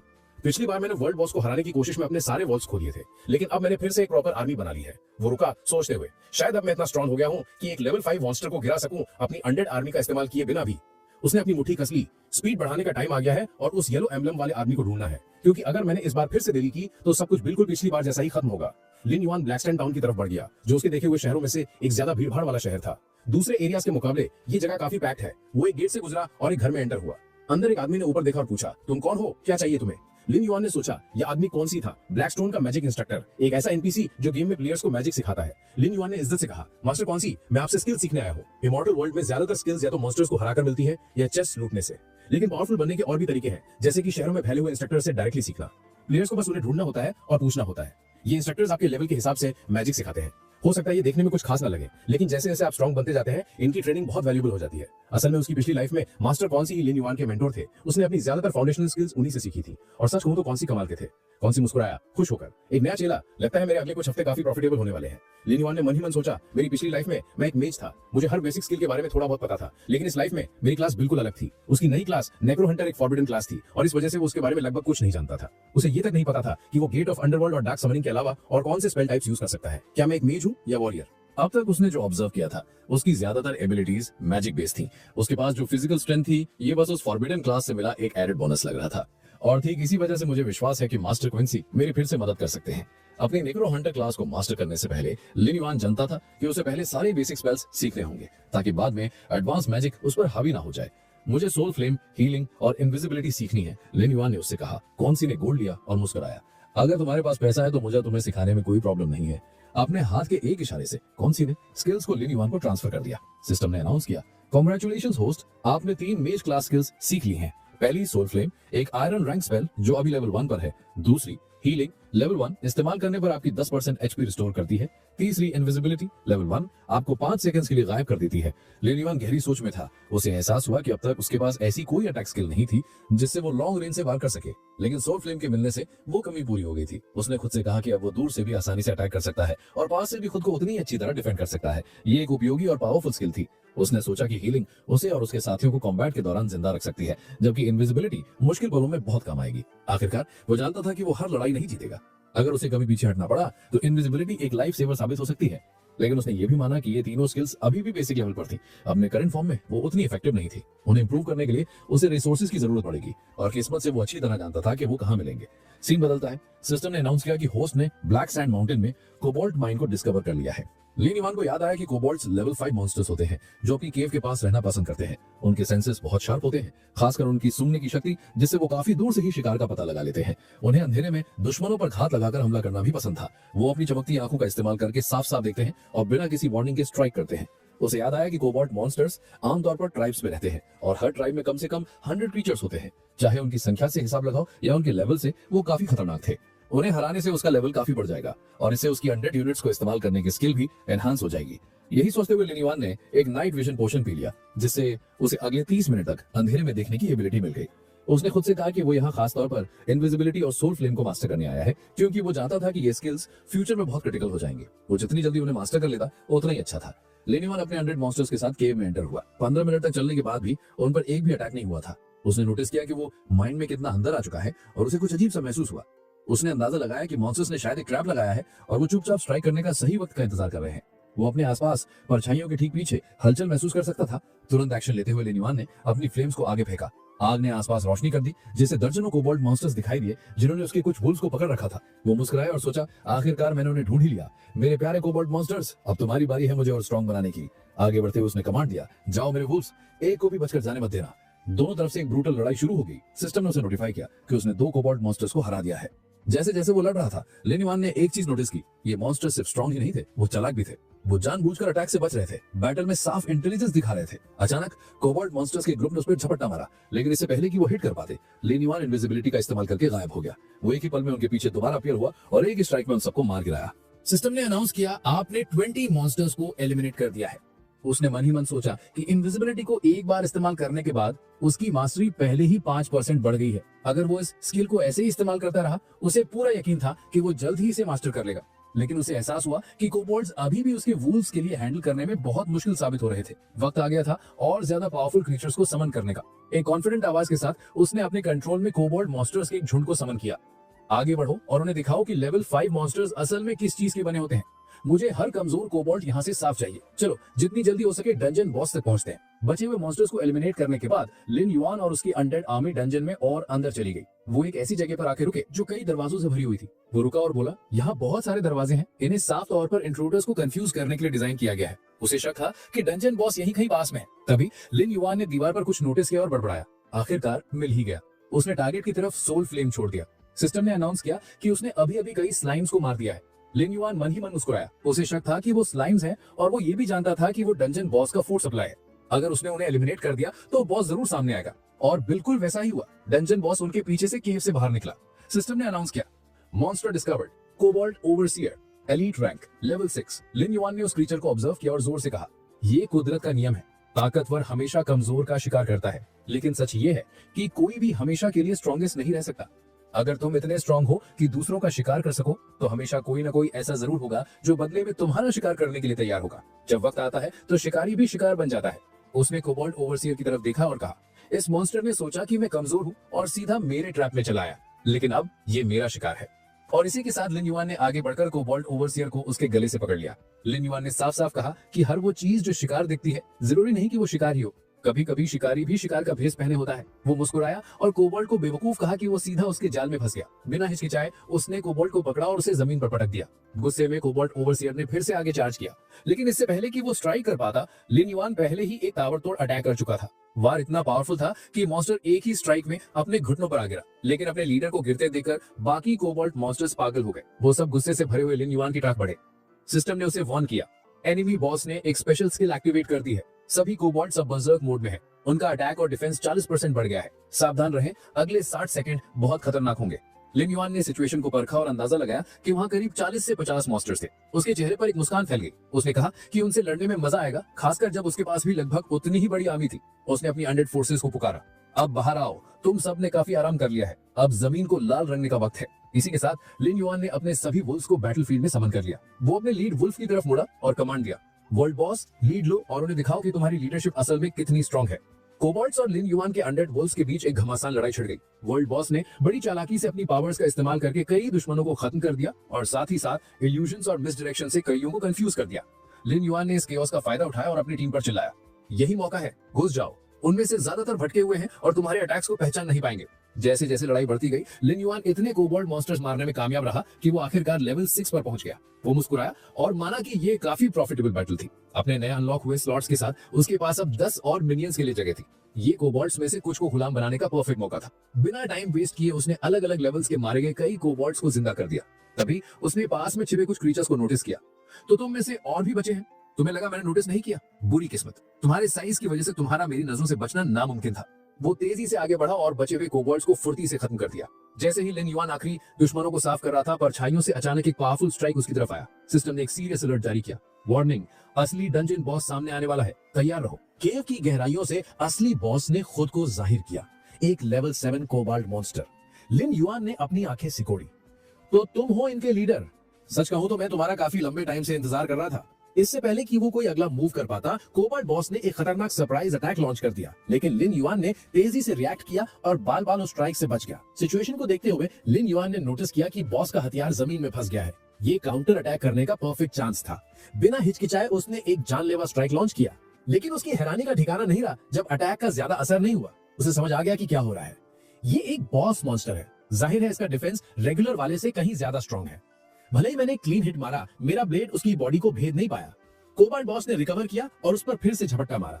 एक बार फिर लिन युआन ने आखिरी वक्त पर डॉज कर लिया। उसने नोट किया कि लोअर लेवल मॉन्स्टर्स के उलट, जो प्रेडिक्टेबल अटैक पैटर्न्स फॉलो करते हैं, ये बॉस अलग तरीके से ज्यादा स्ट्रेटेजिकली और अग्रेसिवली लड़ रहा था। उसने कंक्लूड किया कि ये वाला मेरे सामना किए गए किसी भी लेवल 6 मॉन्स्टर से कहीं ज्यादा स्ट्रांग है। अगर मुझे इसे हराना है तो मुझे दूरी बनाए रखनी होगी और लॉन्ग रेंज अटैक्स पर फोकस करना होगा। पूरा इरादा करके लिन युआन ने अपने सभी अनडेड वॉरियर्स को चार्ज करने का ऑर्डर दिया। गुस्से में लाल कोबाल्ट दहाड़ा और बिना रुके अनडेड झुंड पर हमला करने लगा। लिन युआन हैरानी से देख रहा था, ये चीज तो रुकने का नाम ही नहीं ले रही। घिरे होने के बावजूद ये ना तो हिचकिचा रहा है और ना ही थकान के कोई निशान दिखा रहा है। फिर भी वो कॉन्फिडेंट था, लेकिन मैं ये बात पक्के तौर पर जानता हूं कि ये ज्यादा देर तक एक झुंड का सामना नहीं कर पाएगा। इसी के साथ उसने रेत हुड नाम की एक स्किल एक्टिवेट की, जिससे उसकी अनडेड आर्मी की पावर काफी बढ़ गई। उसकी सेनाएं नई ताकत के साथ आगे बढ़ी और बॉस पर अटैक्स की लहर सी चला दी। इस बार डैमेज दिखना शुरू हो गया। एक छोटी लेकिन इंटेंस झड़प के बाद बॉस को अपने घुटनों पर आने के लिए मजबूर कर दिया गया। लिन युआन मुस्कुराया, अपनी नई पावर इस्तेमाल करने का वक्त आ गया है। उसने सोल फ्लेम एक्टिवेट किया और कोबाल्ट बॉस पर एक ब्रूटल मैजिकल अटैक कर दिया। उसे एक जरूरी बात याद आई, कोबाल्ट्स कुदरती तौर पर मैजिक के खिलाफ कमजोर होते हैं। छोटे मोटे मैजिकल अटैक्स भी उन्हें भारी डैमेज पहुंचा सकते हैं। इसका मतलब सोल फ्लेम बहुत तबाही मचाएगा, और वो सही था। कोबाल्ट बॉस उस एक ही ब्लास्ट से बुरी तरह जख्मी हो गया था। गुस्से से तिलमिलाकर वो अपनी पूरी ताकत से लिन युआन पर झपटा, लेकिन ठीक उससे पहले कि वो वार कर पाता, लिन युआन इनविजिबिलिटी का इस्तेमाल करके गायब हो गया और पलक झपकते ही बॉस की नजरों से ओझल हो गया। लिन युआन मुस्कुराया और फुसफुसाया, लगता है तुम मुझे ढूंढ रहे थे, लेकिन बदकिस्मती से मैं पहले ही तुम्हारे पीछे हूँ, और जब तक तुम मुड़ोगे भी तब तक सब खत्म हो चुका होगा। वो इस मोमेंट का काफी लंबे टाइम से इंतजार कर रहा था। वो जानता था कि बॉस का सबसे कमजोर पॉइंट उसकी गर्दन है, इसीलिए वो इसे इतना प्रोटेक्ट कर रहा था, कभी किसी को पास नहीं आने दे रहा था। लेकिन अपने गुस्से में कोबाल्ट बॉस ने अपना गार्ड नीचे कर दिया। लिन युआन ने इस मौके का पूरा फायदा उठाया और मॉन्स्टर के गले पर एक जानलेवा वार किया। इस अटैक ने बॉस को और ज्यादा गुस्सा दिला दिया और उसने एक और लापरवाह हमला कर दिया। लेकिन लिन युआन अपनी इनविजिबिलिटी स्किल का इस्तेमाल करके हर अटैक को डॉज करता रहा और अटैक्स के बीच से एक भूत की तरह निकलता रहा। उसने खुद से कहा, अगर मुझे ये जीतना है तो मुझे अपनी अनडेड आर्मी को एक सच्चे कमांडर की तरह लीड करना होगा। सिर्फ उन्हें स्ट्रेटेजिकली यूज करके ही मैं इस फाइट को खत्म कर सकता हूँ। कोबाल्ट बॉस अब साफ तौर पर कमजोर पड़ रहा था। यहाँ तक कि वुल्व्स के अटैक्स भी अब रियल डैमेज देने लगे थे। लिन युआन ने आहें भरी। ये लड़ाई कुछ ज्यादा ही लंबी खिंच गई है, इसे खत्म करने का वक्त आ गया है। इसी के साथ उसने सोल फ्लेम फिर से एक्टिवेट किया और अटैक कर दिया। जैसे ही कोबाल्ट बॉस की एचपी तेजी से गिरने लगी, बचे हुए मॉन्स्टर्स एक बार फिर चार्ज आ गए। अपने लीडर को गिरते देखकर गुस्से से पागल हो गए। लिन युआन बड़बड़ाया, मैंने कभी सोचा नहीं था कि यह फाइट इतनी लंबी चलेगी। सच कहूं तो मैं अब बोर होने लगा हूं। बचे हुए कोबाल्ट्स और लिन युआन के अनडेड्स के बीच में एक नई लड़ाई छिड़ गई। इसी केओस के बीच बुरी तरह जख्मी कोबाल्ट बॉस ने भागने की कोशिश की, लेकिन लिन युआन ने उसे तुरंत देख लिया और उसका रास्ता रोक दिया। तुमने सच में सोचा कि तुम मेरे देखते हुए भाग सकते हो? मेरी नजरें पूरे टाइम तुम पर ही थी और मैं तुम्हें यहाँ से जिंदा तो बिल्कुल नहीं जाने दूंगा। इस केव से जो चीज बाहर निकलेगी वो होगी तुम्हारी अनडेड लाश। इन शब्दों के साथ लिन युआन ने बॉस को चीरते हुए उसके शरीर के 2 टुकड़े कर दिए। सिस्टम से एक नोटिफिकेशन आया, अलर्ट, आपने सक्सेसफुली कोबाल्ट बॉस को हरा दिया है। Reward 50 experience points. एक हाई लेवल मॉन्स्टर को मारने की वजह से आप लेवल अप भी कर गए हैं। Current level 7। लिन युआन ने सोचा, लेवल 7 पहले ही, ये काफी फास्ट था। लगता है स्ट्रॉन्ग मॉन्स्टर्स को हराने से प्रोग्रेस सच में तेज हो जाती है। मैं अब लेवल 10 के करीब पहुंच रहा हूँ। एक बार मैं वहां पहुंच गया, मैं आखिरकार वेस्टर्न डेजर्ट की मेन सिटी में एंटर कर पाऊंगा और अपनी पिछली लाइफ के राज खोलना शुरू कर दूंगा। इस फाइट ने उसे सिर्फ एक लेवल अप ही नहीं दिया था, उसकी स्किल्स भी जबरदस्त इंप्रूव हो गई थी। सोल फ्लेम और इनविजिबिलिटी दोनों ही लेवल 2 पर पहुंच चुकी थी और अब उनके इस्तेमाल पर उसका पूरा कंट्रोल था। यहाँ तक कि कूल डाउन टाइम भी कम हो गया था। उसने मन ही मन सोचा, उन कोर स्किल्स को खरीदना सच में काम आ गया। जैसे ही लिन युआन सब समेट रहा था, उसकी नजर पास ही एक चेस्ट पर पड़ी। तो ये है बॉस को हराने का मेरा रिवॉर्ड, एक ब्रॉन्ज चेस्ट। उसने उसे खोला और एक स्कल मास्क, शैडो ग्लॉन्स और 20 गोल्ड कॉइंस पाकर वो खुश हो गया। उसे याद आया, जब इमॉर्टल वर्ल्ड गेम नया नया लॉन्च हुआ था तब गोल्ड कॉइंस की ज्यादा वैल्यू नहीं थी, लेकिन वक्त के साथ जैसे जैसे बैटल्स बढ़े और इकोनॉमी इवॉल्व हुई, रियल वर्ल्ड के बैंक्स ने भी उन्हें एक्सेप्ट करना शुरू कर दिया। ये 20 कॉइंस लगभग 2 लाख युआन के बराबर हैं। बिल्कुल बुरा नहीं है। लिन युआन जानता था कि चाहे कितनी भी चीजें बदल जाएं, करेंसी की वैल्यू हमेशा रहेगी और पैसा होना कभी भी बुरी बात नहीं होती। फिर उसने आइटम्स को चेक किया।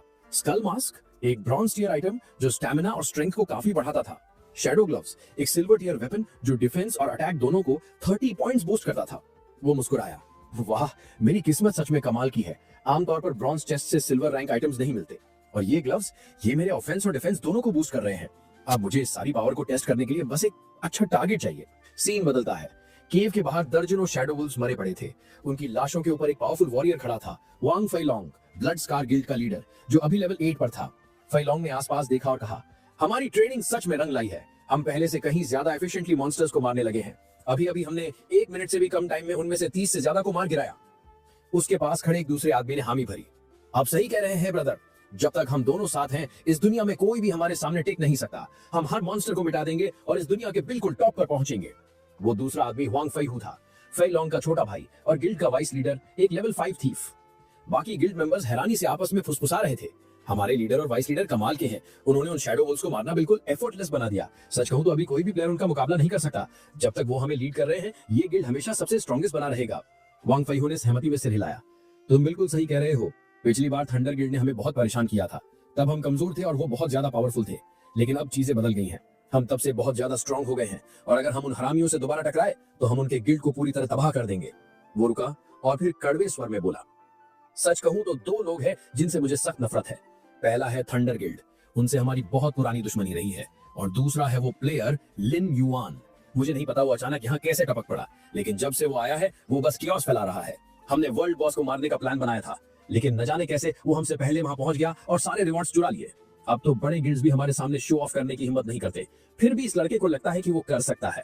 उसका चेहरा गुस्से से गहरा हो गया और वो गुर्राया, अगर वो हरामी मेरे सामने दोबारा आया तो मैं उसे जिंदा नहीं जाने दूंगा।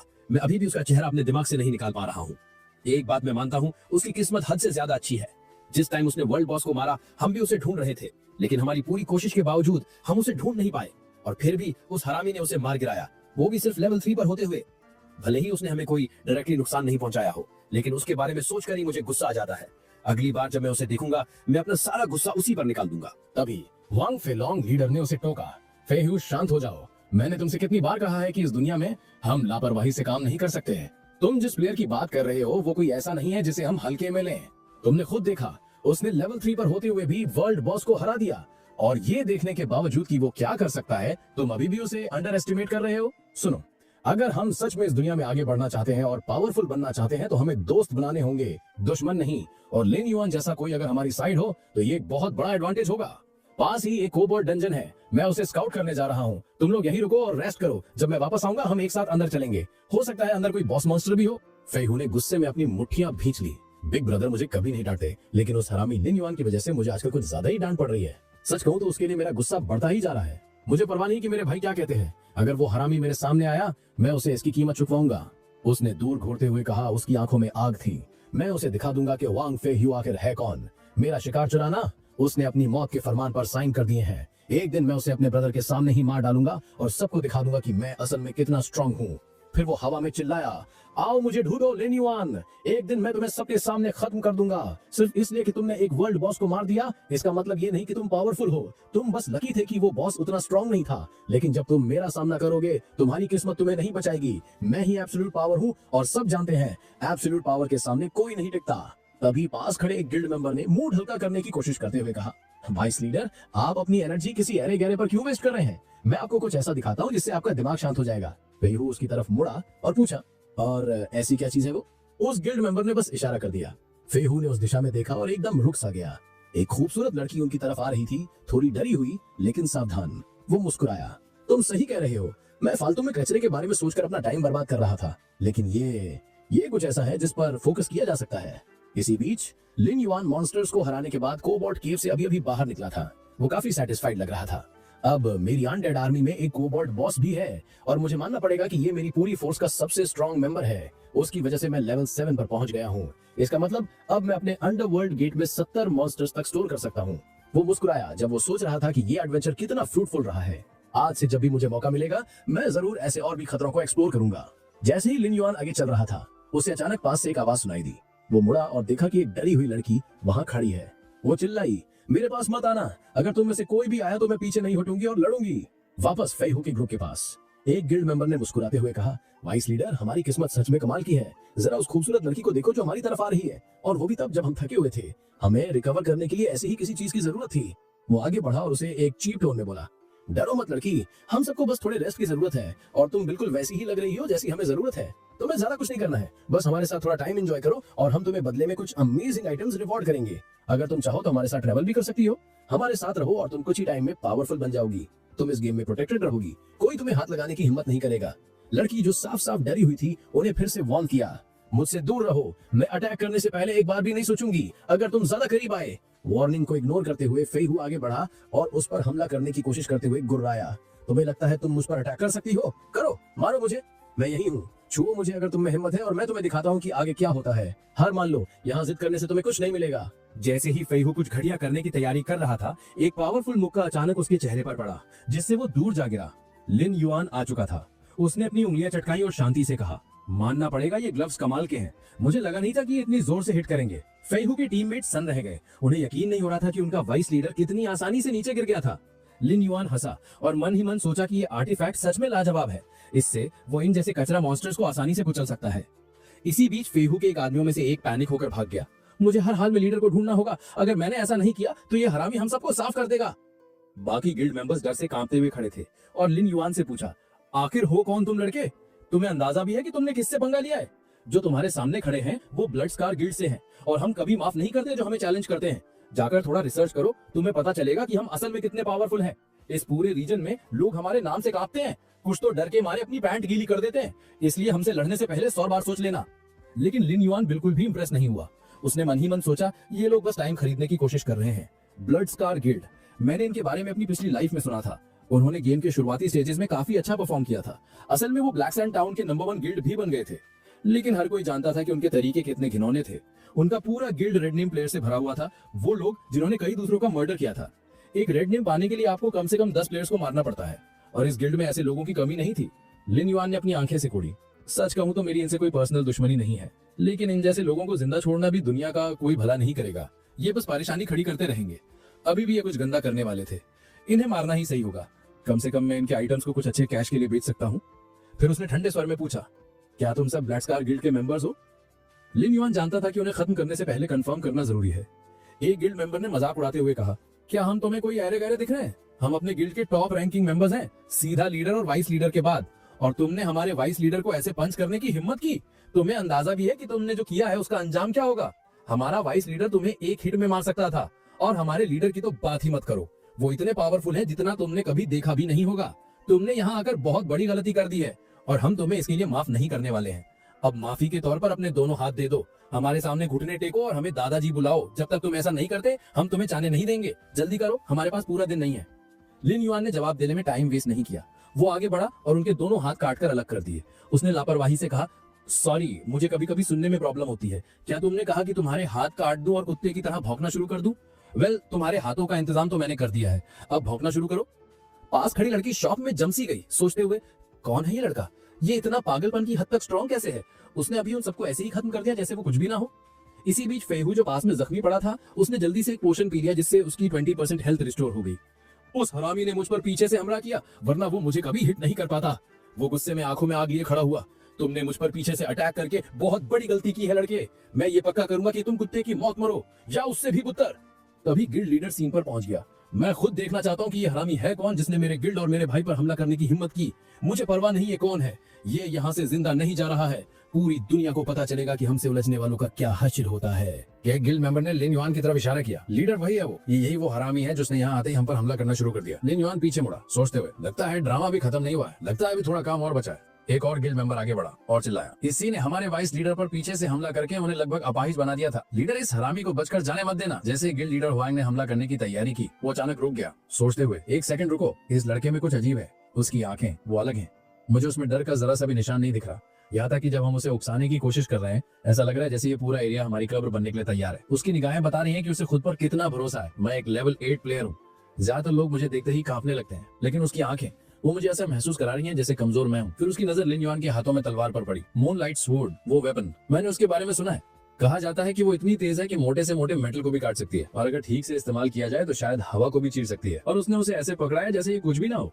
उसका पूरा प्रेजेंस ही खौफनाक है। गिल्ड लीडर ने अपनी मुठ्ठियां भींची, उसे सांस लेने में तकलीफ हो रही थी। सच कहूं तो उसके पास खड़े रहने से मेरी भी सांसें उखड़ रही हैं। अगर मैं यहाँ पहले होता, मैं फ्यू को कभी भी ऐसे किसी को उकसाने नहीं देता। अब मुझे सच में नहीं पता कि हमारा क्या होगा। एक गिल्ड मेंबर ने अपने लीडर से मिन्नत की, गिल्ड मास्टर, आप क्या सोच रहे हैं? हम सब जानते हैं कि आप एक दयालु इंसान हैं, लेकिन किसी ऐसे को माफ करना जिसने आपके अपने लोगों को चोट पहुंचाई हो, ये ठीक नहीं है। आपको उस हरामी को दिखाने होगा कि आप क्या चीज है। फिर वो लिन युआन की तरफ मुड़ा और गुस्से से बोला, तुम थोड़ी देर पहले बहुत हवा में उड़े थे ना, लो मैं तुम्हारे बाप को यहीं ले आया हूँ। अब बन के दिखाओ टफ। वो तुम जैसे कीड़ों को 2 मिनट से भी कम टाइम में कुचल सकता है। तुम सोच भी नहीं सकते कि वो कितने पावरफुल हैं। पहले हमने तुम्हें एक अच्छी डील दी थी, लेकिन अब अगर तुम घुटने टेको और भीख भी मांगो तभी हम तुम्हें माफ नहीं करने वाले। हुआंग गिल्ड लीडर लिन युआन के पास खड़े होकर अनकंफर्टेबल हो रहा था। वो गुस्से में बड़बड़ाया, ये आदमी चुप क्यों नहीं हो जाता? इसने इससे कहा कि उसके सामने मेरी इतनी तारीफ करे। वो महसूस कर सकता था कि लिन युआन कोई आम प्लेयर नहीं है। उसके पास जो आर्टिफैक्ट्स थे वो साफ साफ हाई टियर थे। आखिरकार उसे समझ में आ गया, ये जरूर वही प्लेयर है जिसने पहले बॉस मॉन्स्टर को हराया था। अब कोई शक नहीं था, ये लिन युआन ही था। उसे याद था कि उसने यहाँ आने से पहले अपने गिल्ड को क्या इंस्ट्रक्शन दिए थे, तुम्हें जैसे उकसाना है उकसाओ, लेकिन चाहे कुछ भी हो जाए लिन युआन को मत उकसाना। लेकिन इन बेवकूफों ने ठीक वही किया था। लिन युआन ने सीधा उसकी तरफ देखा और पूछा, तो तुम हो ब्लड स्कार के लीडर? गिल्ड लीडर ने मन ही मन सोचा, अगर मेरे गिल्ड मेंबर्स देख नहीं रहे होते तो मैं अभी इसी वक्त घुटनों पर गिर जाता, लेकिन वो सब यहाँ है। अगर मैंने उनके सामने सरेंडर कर दिया तो वो मेरी इज्जत करना छोड़ देंगे, इसीलिए मेरे पास कोई चारा नहीं है, मुझे लड़ना ही होगा। जब हुआंग अभी भी सोच में डूबा हुआ था, फिर वो अचानक आगे बढ़ा और चिल्लाया, भाई इसे मारना मत, इसकी मौत मेरे हाथों लिखी है। पास खड़ी लड़की घबरा गई और चिल्लाई, अपने पीछे देखो, वो पीछे से अटैक करने आ रहा है। जैसे ही फेहू ने पीछे से और हुआंग ने आगे से हमला किया, इस उम्मीद में कि वो लिन युआन को फंसा लेंगे। हुआंग ने कहा, तुमने हमसे पंगा लेकर बहुत बड़ी गलती की है। तुम्हारा एक ब्राइट फ्यूचर हो सकता था, लेकिन अब वो खत्म हो गया है। लिन युआन, ये तुम्हारा अंत होगा। हुआंग ने सोचा कि ये परफेक्ट मौका है। फेहू पीछे से अटैक कर रहा है और वो आगे से। लिन युआन के पास भागने की कोई जगह नहीं थी।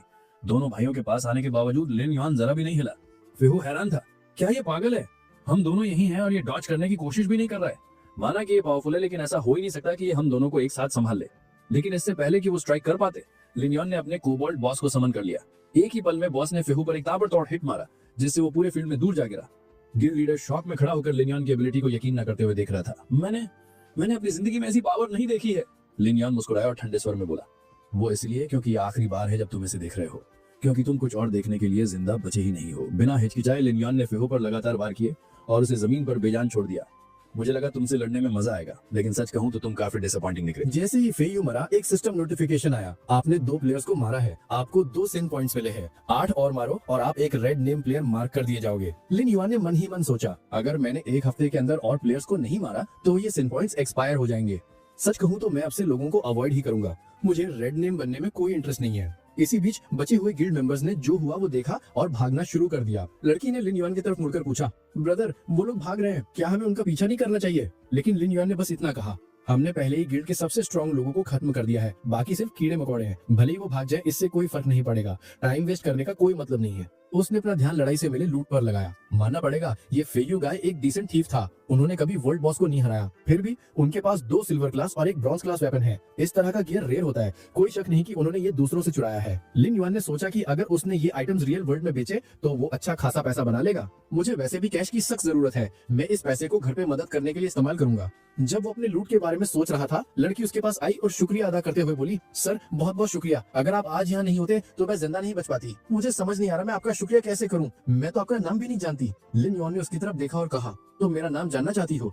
जल्द ही वो दिन आएगा जब मेरा नाम टॉप 10 प्लेयर्स में रैंक 1 पर होगा। उस दिन तुम्हें इसे याद रखने में कोई परेशानी नहीं होगी। लड़की हैरानी से सांस रोकते हुए बोली, नंबर 1, ये तो बहुत बड़ा गोल है। फिर वो उसके पीछे पीछे चली और हिचकिचाते हुए पूछा, क्या मैं आपसे कुछ पूछ सकती हूँ? क्या ये ठीक रहेगा अगर मैं इस गेम में आपको फॉलो करूँ? मैं भी एक मेज हूँ, प्लीज मुझे अपने साथ शामिल कर लीजिए। बाद में लिन युआन वेलिंग डेजर्ट में पहुंचा और आगे बढ़ता रहा, लेकिन जल्द ही लेवल 6 मॉन्स्टर्स ने उस पर घात लगाकर हमला कर दिया। वो मुस्कुराया और बोला, थंडर स्कॉर्पियंस लेवल 6, इन्हें हैंडल करना ज्यादा मुश्किल नहीं होना चाहिए। कुछ ही पलों के अंदर लिन युआन ने अपने आसपास के सारे मॉन्स्टर्स को साफ कर दिया। अचानक सिस्टम नोटिफिकेशन पॉपअप हुआ, आपने इस एरिया में 60 स्कॉर्पियंस को खत्म कर दिया है। कांग्रेचुलेशंस, आप लेवल अप करके लेवल 8 पर पहुंच गए हैं। एक्साइटेड होकर लिन युआन ने मन ही मन सोचा, फाइनली मैं लेवल 8 पे पहुंच गया। सच कहूं तो मैं यहाँ लेवल अप करने नहीं आया था, मैं असल में एक हर्ट ढूंढ रहा था, लेकिन लगता है यहाँ आने से मुझे बहुत बड़ा फायदा मिल गया है। सीन 2 दिन पहले पर जाता है जब लिन युआन एक एल्केमिस्ट से मिला था। एल्केमिस्ट ने उसे जोश से ग्रीट किया, प्लेयर मैं तुम्हारा ही इंतजार कर रहा था, वक्त आ गया है कि मैं तुम्हें तुम्हारा क्वेस्ट सौंप दूं। तभी सिस्टम ने प्रॉम्प्ट किया,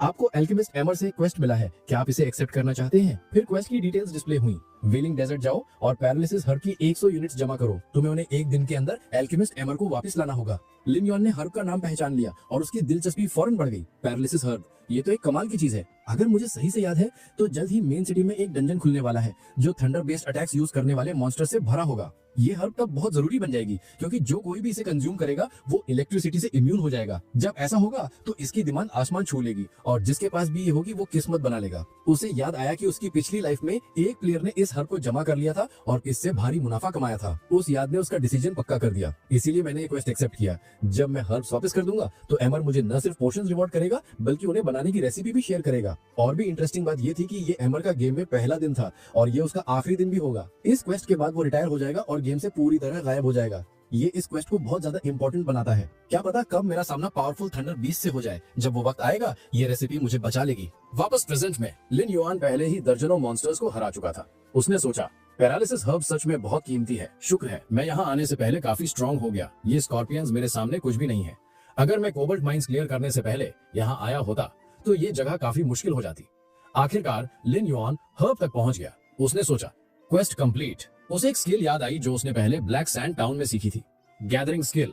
ये एक हिडन स्टोरेज पॉकेट होने जैसा है। जैसे मैं अंडरवर्ल्ड गेट में अनलिमिटेड अनडेड स्टोर कर सकता हूँ, वैसे ही मैं यहाँ ढेर सारे हर्ब्स स्टोर कर सकता हूँ। उसने सारे हर्ब्स अंदर रखे और मुस्कुराया। ये तो आसान था, वापस जाने का टाइम हो गया। लेकिन जैसे ही उसने वापस जाने के लिए अपना पहला कदम उठाया, उसके नीचे की जमीन जोर से कांपने लगी। अचानक जमीन से एक विशाल पूंछ फटकर बाहर निकली और उसकी तरफ तेजी से आई। फुर्ती दिखाते हुए लिन युआन ने वक्त रहते अटैक को डॉज कर लिया। कोई पावरफुल चीज आ रही है। सिस्टम ने अलर्ट किया, वार्निंग, एक म्यूटेटेड मॉन्स्टर अपीयर हुआ है, नाम क्रिस्टल डीमन थंडर स्कॉर्पियन, सावधानी बरतें, बेहद पावरफुल। लिन युआन की आंखें फैल गईं। एक म्यूटेटेड मॉन्स्टर, ये रेगुलर बॉसेस नहीं होते, लेकिन म्यूटेशन की वजह से इनकी पावर बॉस लेवल खतरों के बराबर होती है और ये लेवल 10 का है। इसमें मजा आएगा। उसने अपना हथियार निकाला। मुझे अभी तक अपनी मूनलाइट स्वॉर्ड को पूरी तरह से टेस्ट करने का मौका नहीं मिला है। लगता है आखिरकार अब मैं कर सकता हूँ। इसी के साथ लिन युआन ने स्कॉर्पियन पर एक जबरदस्त हमला किया, लेकिन उसके शॉक के लिए उसका ब्लेड मुश्किल से ही उसके शेल को खरोच पाया। मैंने पूरी ताकत से अटैक किया और फिर भी इसके डिफेंस को भेद नहीं पाया। तो ये चीज इसे एक लेवल 10 बीस्ट बनाती है। सिस्टम ने एक और वार्निंग दी, होस्ट दूरी बनाओ, थंडर स्कॉर्पियन थंडर स्ट्राइक इस्तेमाल करने वाला है। लिन युआन ने खतरे को तुरंत समझ लिया। थंडर स्ट्राइक, अगर उसने मुझे हल्का सा भी छू लिया तो मैं उसके बाद बिल्कुल हिल नहीं पाऊंगा। जैसे कि चीजें पहले ही काफी बुरी ना हो, थंडर स्कॉर्पियन ने अगला एक जहरीला स्ट्राइक लॉन्च किया, लेकिन लिन युआन ने फिर से बाल बाल डॉज किया।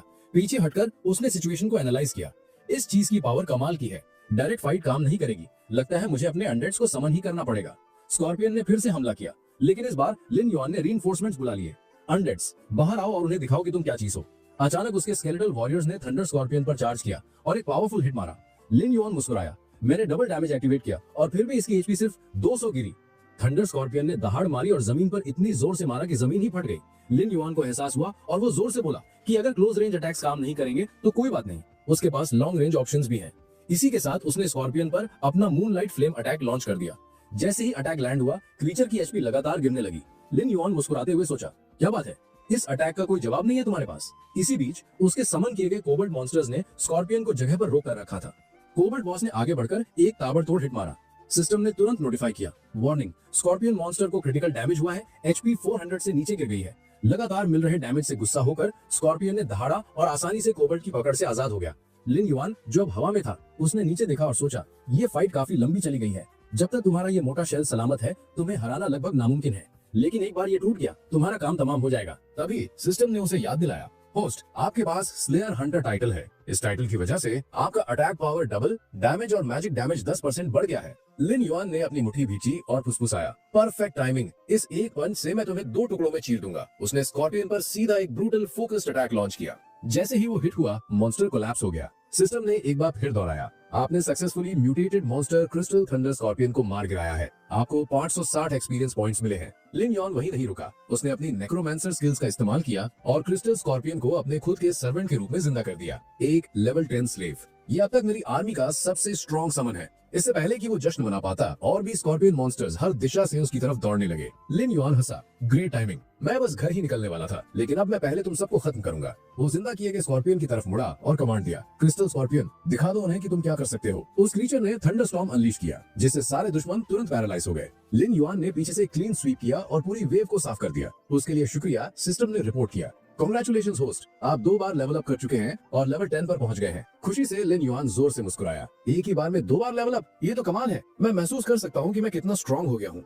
रिवॉर्ड के तौर पर उसे सिल्वर ग्रेड के कई हाई टियर वेपन्स भी मिले। लूट को देखते हुए लिन युआन ने मन ही मन सोचा, मुझे lightning spear, guardians grave, ring of paralysis और फैंटम आर्म गार्ड मिले हैं। ये सभी मिलियंस की कीमत के हैं और सच कहूँ तो मुझे इनमें से ज्यादातर की जरूरत नहीं पड़ेगी। उसे एहसास हुआ कि वो उन्हें बेच सकता है और उस पैसे को अपने परिवार की जिंदगी बेहतर बनाने के लिए इस्तेमाल कर सकता है। मेरी पिछली लाइफ में मेरे माता पिता और बहनों ने मेरी वजह से बहुत स्ट्रगल किया। अब वक्त आ गया है कि उन्हें वो जिंदगी मिले जिसके वो हकदार हैं। सिस्टम जारी रहा, आपने आसपास का पूरा एरिया क्लियर कर दिया है। नतीजतन आपको एक गोल्डन ग्रेड स्किल बुक मिली है। लिन युआन की आंखें चमक उठी जब उसने टाइटल पढ़ा, curse of darkness, area clear करने का एक स्पेशल रिवॉर्ड। चलो देखते हैं। सिस्टम ने एक्सप्लेन किया, ये स्किल बुक सिर्फ नेक्रोमैंसर्स ही सीख सकते हैं। लिन युआन ने सोचा, ये बुक मेरे लिए परफेक्ट है। सिस्टम ने आगे कंफर्म किया, स्किल आपकी मेमोरी में ऐड कर दी गई है। आपने कर्स ऑफ डार्कनेस हासिल कर ली है। ये स्किल टारगेट की एनर्जी को 20% कम करती है और आपकी खुद की एनर्जी 20 बढ़ाती है। हैरान होकर लिन युआन ने खुद से कहा, ये तो कमाल है, मैं अपने दुश्मनों को कमजोर कर सकता हूँ और साथ ही अपने आर्मी को बूस्ट कर सकता हूँ। उसने तुरंत कर्स ऑफ डार्कनेस का इस्तेमाल अपने नए जिंदा किए गए स्कॉर्पियन पर किया, जिससे उसकी एनर्जी तेजी से बढ़ गई। अब जब मैं लेवल 10 पर पहुंच गया हूँ, मेरा वार्म अप फेज खत्म हो गया है। अब वक्त है सिटी जाने का और अपने टीममेट्स को ढूंढने का। मैं अब और अकेला नहीं रहूंगा। जैसे ही लिन युआन आगे बढ़ने लगा, उसने अचानक अपने कंधे पर एक हाथ महसूस किया। कंफ्यूज होके वो बड़बड़ाया, क्या कोई मुझे जगाने की कोशिश कर रहा है? जब उसने अपनी आंखें खोली, उसने अपनी माँ को अपने पास खड़ा देखा। युआन, तुम्हारे पापा की पीठ में चोट लग गई है, क्या तुम प्लीज आकर मदद कर सकते हो? उसने जल्दी से अपने डैड को बैठने में मदद की और पूछा, मॉम, उन्हें चोट कैसे लगी? उन्होंने आहें भरते हुए बताया, हमारा एसी खराब हो गया था। मैंने उनसे कहा था कि टेक्नीशियन को बुला लो, लेकिन उन्होंने सुपरमैन बनने का फैसला किया और उसे खुद ठीक करने के लिए दीवार पर चढ़ गए और गिर पड़े। उसके डैड ने कहा कि वो बस कुछ पैसे बचाना चाहते थे। पिछली बार जब वॉशिंग मशीन खराब हो गई थी, तब भी तो मैंने उसे ठीक किया था। लिन युआन अब बड़ा हो गया है, हमें जितना हो सके उतना पैसा बचाना चाहिए, और वैसे भी ये बस एक मामूली चोट है, थोड़ी देर आराम करूंगा तो ठीक हो जाऊंगा। और हाँ, अभी मुझे बाद में लिन टियान को पिकअप करने भी तो जाना है। ये सब सुनकर लिन युआन सीरियस हो गया। मुझे चीजें बदलनी होगी, उन्होंने बहुत सहा है। अब वक्त आ गया है कि मैं उनके लिए चीजें बेहतर करूं। सीन अगली सुबह शिफ्ट होता है। उसके पेरेंट्स अभी भी सो रहे थे जब वो बाहर से आ रही तेज आवाजों से हड़बड़ा कर उठ गए। जैसे ही लिन युआन की मॉम ने बाहर कदम रखा, उन्होंने हैरानी से पुकारा, लिन युआन, ये तुम हो? आखिर तुम यहाँ बाहर ऐसा क्या कर रहे हो जो इतना शोर हो रहा है? लेकिन जैसे ही उन्होंने आसपास देखा, वो और उनके हस्बैंड दोनों स्टन रह गए। उनका पूरा घर बदल चुका था, अंदर सब कुछ बिल्कुल नया लग रहा था। एक डिलीवरी मैन आगे बढ़ा और उन्हें ग्रीट किया, आप जरूर मिस्टर लिन होंगे। मिस्टर लिन युआन ने ये सारे आइटम्स कल परचेज किए थे और हम आज यहाँ उन्हें इंस्टॉल करने आए हैं। प्लीज डिलीवरी कंफर्म कर दीजिए, पेमेंट पहले ही पूरी हो चुकी है। लिन युआन की मां ने यकीन न करते हुए पलकें झपकाई, क्या हम कोई सपना देख रहे हैं? हमारे घर में सब कुछ बिल्कुल अलग लग रहा है और लिन युआन ने इस सब के लिए पे किया, लेकिन उसके पास तो कोई जॉब भी नहीं है, वो ये सब कैसे अफोर्ड कर सकता है? फिर सीन लिन युआन पर शिफ्ट होता है, जो पास के जिम में वर्कआउट कर रहा था। लड़कियों का एक ग्रुप दूर से शर्माते हुए उसे एडमायर कर रहा था, आपस में फुसफुसाते हुए कि वो कितना हैंडसम और फिट लग रहा है। जिम एम्प्लॉइज में से एक पोलाइटली उसके पास आई और बोली, सॉरी आपको बॉर्डर करने के लिए, लेकिन मैं पूछना चाहती थी कि क्या आप हमारा वीआईपी मेंबरशिप पैकेज परचेज करने में इंटरेस्टेड होंगे? आपको पूरे साल की फीस एक साथ देनी होगी। बिना हिचकिचाए लिन युआन ने उसे अपना कार्ड दिया और कहा, श्योर, इसमें से जो भी जरूरी है डिडक्ट कर लो। मन ही मन लिन युआन ने सोचा, डंजन से मिले सारे एक्स्ट्रा गियर को बेचने के बाद मेरे पास अच्छा खासा पैसा आ गया था। मैंने उसे हमारा घर रेनोवेट करने में इस्तेमाल किया और अब मैं पूरे साल की फैमिली जिम मेंबरशिप खरीद रहा हूँ।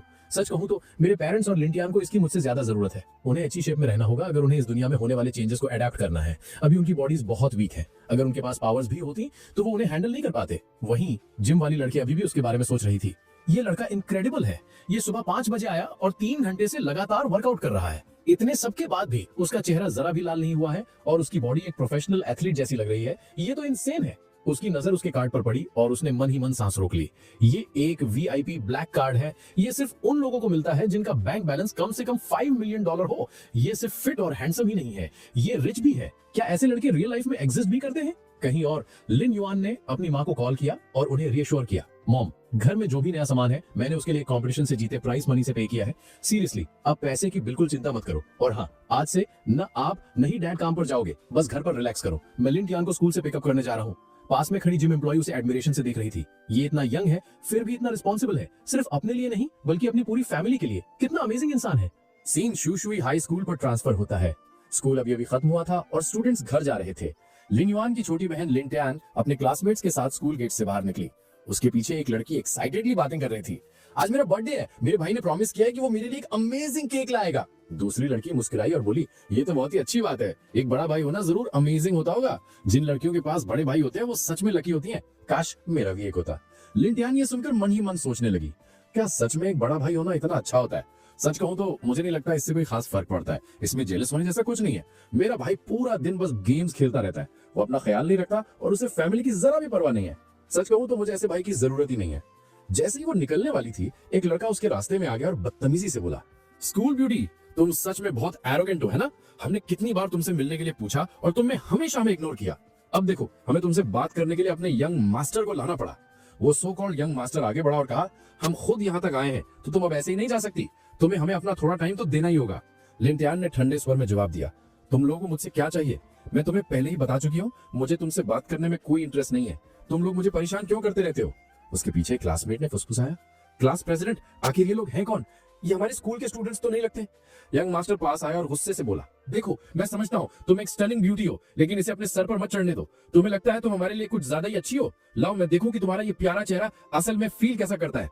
उसने उसे छूने के लिए हाथ बढ़ाया, लेकिन लिन टैन झटके से पीछे हटी और चिल्लाई, दूर हटो मुझसे, अगर तुम अभी यहाँ से नहीं गए तो मैं पुलिस को बुला लूंगी। यंग मास्टर का चेहरा गुस्से से बिगड़ गया, तुम्हारी हिम्मत कैसे हुई मुझे ह्यूमिलेट करने की? मैं तो बस अच्छे से पेश आ रहा था। अब मैं तुम्हें दिखाता हूँ कि मैं असल में कौन हूँ। जाओ बुला लो कॉप्स को, मैं भी देखता हूँ कौन तुम्हारी मदद करने की हिम्मत करता है। बिना किसी वार्निंग के उसने उसे मारा और लिन टैन जमीन पर गिर पड़ी। यंग मास्टर एक बार फिर आगे बढ़ा, उसकी आवाज गुस्से से भरी थी, तुमने मेरी बहुत बेइज्जती कर ली, मैं आज अपना सारा गुस्सा तुम पर निकालूंगा। देखते हैं इसके बाद तुम स्कूल वापस आकर कौन सा चेहरा दिखाती हो। तुम्हें अब पता चलेगा कि मुझसे पंगा लेने का मतलब क्या होता है। जैसे ही उसका अटैक लिन टैन पर लैंड होने वाला था, एक हाथ अचानक हवा में ही रुक गया। लिन टैन ने कंफ्यूजन में अपनी आंखें खोली, सोचते हुए कि क्या हुआ। तभी उसने उसे देखा। लिन युआन उसे बचाने के लिए बिल्कुल टाइम पर पहुंच गया था। उसने अटैकर को घूरा और गुर्राया, कुत्ते, तेरी हिम्मत कैसे हुई मेरी बहन पर हाथ उठाने की? लगता है तुझे अपने जान प्यारी नहीं है। अभी भी शौक में लिन टैन बड़बड़ाई, लिन युआन तुम यहाँ? यंग मास्टर चिल्ला उठा, मेरा दिमाग पहले ही खराब है और अब तुम हीरो बनने आ गए, तुम यहाँ से बचकर नहीं जाओगे। उसका चमचा भी आगे बढ़ा और चिल्लाया, तेरी हिम्मत कैसे हुई हमारे यंग मास्टर पर हाथ उठाने की? इस पूरे शहर में आज उसे रोकने वाला कोई नहीं है, हम तुम्हारे दांत तोड़ देंगे। वो सब एक साथ चार्ज किए, लेकिन लिन युआन जरा भी नहीं हिला। उसने शांति से और बड़ी आसानी से उन सबको एक एक करके नॉकआउट करना शुरू कर दिया। एक वक्त पर एक पंच। 2 मिनट के अंदर हर एक अटैकर जमीन पर बेहोश पड़ा था।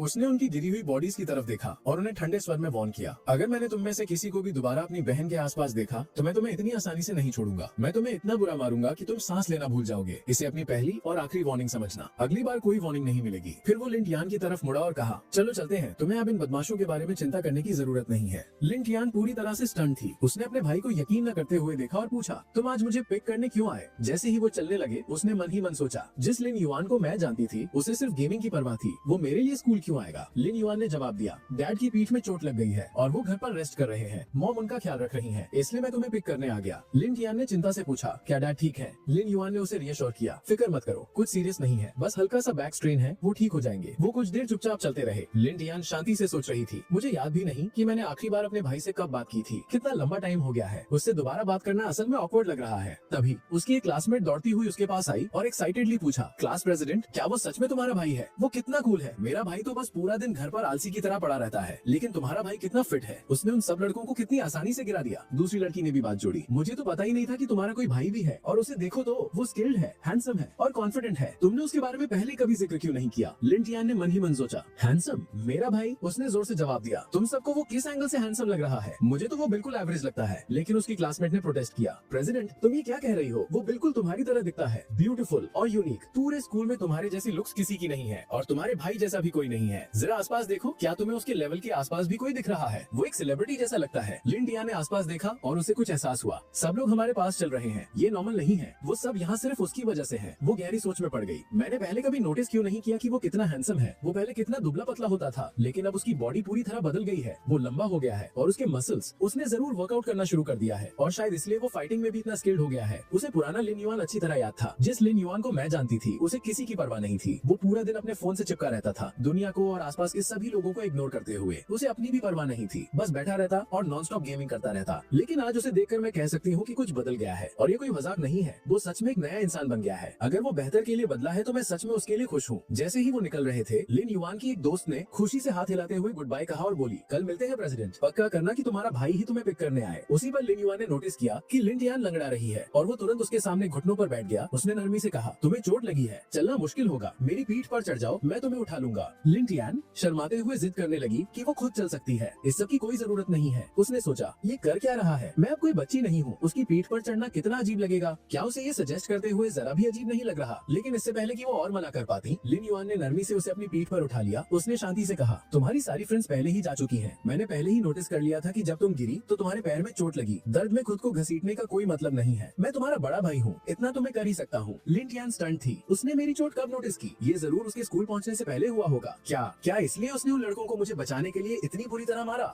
बाद में वो घर पहुंचे। उनके पेरेंट्स, जिन्होंने पहले ही सुन लिया था कि स्कूल में क्या हुआ है, उन्होंने उन्हें स्ट्रेस ना देने के लिए ज्यादा सवाल ना पूछने का फैसला किया। लिन युआन के डैड ने बस इतना कहा, तुम दोनों जाकर रेस्ट करो, मैं कल स्कूल जाकर पता लगाऊंगा कि वहां आखिर चल क्या रहा है। जैसे ही लिन युआन अंदर सेटल होने गया, उनकी मॉम लिन टियान की तरफ मुड़ी और उसे अपने भाई को ज्यादा गौर से देखने को कहा। तुम्हें नहीं लगता कि वो बदल गया है? मैं जब भी अब उसे देखती हूँ वो एक बिल्कुल अलग इंसान लगता है। यहाँ तक कि उनके डैड भी एग्री हुए। तुम सही कह रही हो, मैंने लिन युआन को पहले कभी खाना बनाते नहीं देखा, लेकिन आज उसने कमाल का खाना बनाया, और उसके ऊपर से वो गेमिंग करके पैसे भी कमा रहा है। उसने घर की हर चीज को बेहतर चीजों से बदल दिया। जब मैंने वैल्यू चेक की तो पता चला कि वो मिलियंस की कीमत का था। किसे पता था कि कोई गेमिंग से इतना कुछ कमा सकता है? लिन टियान ने मन ही मन सोचा, ये सिर्फ मैं ही नहीं हूँ, यहाँ तक कि मॉम और डैड भी देख सकते हैं कि वो कितना बदल गया है। ये हमारी फैमिली के लिए यकीनन एक अच्छी बात है। उनकी मॉम ने पुरानी बातें याद की। जब तुम दोनों छोटे थे, तुम हमेशा बाहर खेलने जाते थे, तुम थक जाती थी और लिन युआन तुम्हें अपनी पीठ पर उठाकर घर लाता था, बिल्कुल आज की तरह। ऐसा दोबारा देखकर मुझे बहुत खुशी महसूस हुई। तुम दोनों बिल्कुल अपने पुराने अडोरेबल रूप में लग रहे हो। लिन टियान मुस्कुराई लेकिन बोली, मॉम वो बहुत पुरानी बातें हैं, मुझे तो याद भी नहीं। फिर भी वो जो सोच रही थी उसे नकार नहीं सकती थी। सच में ऐसा लगता है कि मेरा भाई बेहतर के लिए बदल गया है, ये हम सबके लिए बहुत अच्छा है। तब लिन युआन ने कॉन्फिडेंस अनाउंस किया, हम जिन भी प्रॉब्लम्स को फेस कर रहे थे, मैंने उन सब का इंतजाम कर दिया है। अब से सब कुछ स्मूथली चलना चाहिए। ठीक है, अब मेरे मॉर्टल वर्ल्ड में वापस जाने का टाइम हो गया है। इतना कहकर वो अपने कमरे की तरफ चला गया, गेम में दोबारा एंटर करने की तैयारी करते हुए। लिन टियान उसे जाते हुए देखती रही और सोचा, शायद मैं उसके बारे में गलत थी, शायद वो सच में नहीं बदला है। वो अभी भी वही लड़का है जो खुद को अपने कमरे में बंद कर लेता है और पूरा दिन वीडियो गेम्स खेलता रहता है, अपनी फैमिली और आसपास की हर चीज को इग्नोर करके। तभी लिन युआन वापस आया और उसे एक ऑइंटमेंट दी, इसे अपने जख्म पर लगा लेना, इससे जल्दी ठीक हो जाएगा। ओके, मैं अपने कमरे में वापस जा रहा हूँ गेम खेलने, जब तक कुछ अर्जेंट ना हो प्लीज मुझे डिस्टर्ब मत करना। लिन टियान थोड़ी घबराई हुई बोली, ठीक है, कोई तुम्हें परेशान नहीं करेगा। उनकी मॉम ये सब देखते हुए हंसी और कहा, देखा, तुम दोनों बिल्कुल वैसे ही हो जैसे तुम बचपन में थे। फिर उन्होंने पूछा, तो आज स्कूल में आखिर हुआ क्या था? मुझे थोड़ा थोड़ा अंदाजा है लेकिन पूरी स्टोरी नहीं पता। लिन टियान ने बात को टाल दिया, कहते हुए, कुछ खास नहीं था मॉम, अब मैं शार्ट लेने जा रही हूँ, इसलिए मुझे डिस्टर्ब मत करना। इसी बीच लिन युआन अपने कमरे में बैठा सब कुछ रिफ्लेक्ट कर रहा था। सबके रिएक्शंस को देखते हुए मुझे अभी एहसास हुआ है कि मैं पहले कितना बड़ा था। कम से कम इससे एक अच्छी चीज हुई है, मैंने कम टाइम में घर की सारी बड़ी इश्यूज को रिजॉल्व कर दिया है। अब मैं शांति से गेम वर्ल्ड में वापस जा सकता हूँ। वो मन ही मन मुस्कुराया। चलो देखते हैं मेरी नामौजूदगी में इमॉर्टल वर्ल्ड में क्या बदला है। इसी के साथ लिन युआन ने इमॉर्टल वर्ल्ड में वापस लॉग इन किया, आने वाले हर चैलेंज के लिए तैयार। उसके बाद लिन युआन ने विंड सैंड्स टाउन में एंटर किया। लिन युआन एक्साइटेड था। उसने खुद से कहा, फाइनली मेरा असली मिशन शुरू होता है। अब मुझे उस हरामी को ढूंढना है जो इविल गॉड का फॉलोअर बन गया था। मुझे यकीन है वो इसी टाउन में कहीं है। थोड़ा आगे सीन शिफ्ट हुआ। एक सोल्जर एक आदमी को कॉलर से बुरी तरह पकड़े हुए दिखा। वो आदमी गिड़गिड़ाया, ऑफिसर मैं कसम खाता हूँ मैंने कुछ गलत नहीं किया है, जरूर कोई गलत फहमी हुई है। लेकिन ऑफिसर ने चिल्ला कर कहा, अपना गंदा मुंह बंद रखो, तुम्हें जो भी कहना है स्टेशन पर कहना। उसी पल ऑफिसर को अचानक लगा कि कोई उसे देख रहा है। वो तेजी से पीछे मुड़ा लेकिन उसे कुछ नहीं दिखा। वो बड़बड़ाया, क्या ये सिर्फ मेरा वहम था? वहीं लिन युआन पास ही छिपा हुआ था, सब कुछ देख रहा था।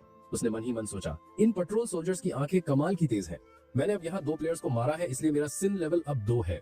अगर उन्होंने मुझे देख लिया तो ये बहुत बड़ी प्रॉब्लम हो सकती है। उसने सोचना जारी रखा, अगले 3 दिन तक मुझे छिप कर रहना होगा, उसके बाद मेरा सिन लेवल अपने आप 0 हो जाएगा।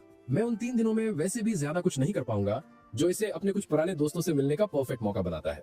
वो जिन्होंने पिछली बार मेरी बहुत मदद की थी, मुझे कभी उनकी मेहरबानी का सिला देने का मौका ही नहीं मिला। सीन एक शांत चर्च में ट्रांसफर हुआ। अंदर फादर लॉरेंस किसी के ऊपर खड़े होकर कह रहे थे, मैंने तुम्हें प्योरीफाई करने के लिए होली मैजिक का इस्तेमाल किया है। तुम्हारी सोल के अंदर बहुत अंधेरा था, लेकिन होली लाइट की पावर से मैंने उसे साफ कर दिया है।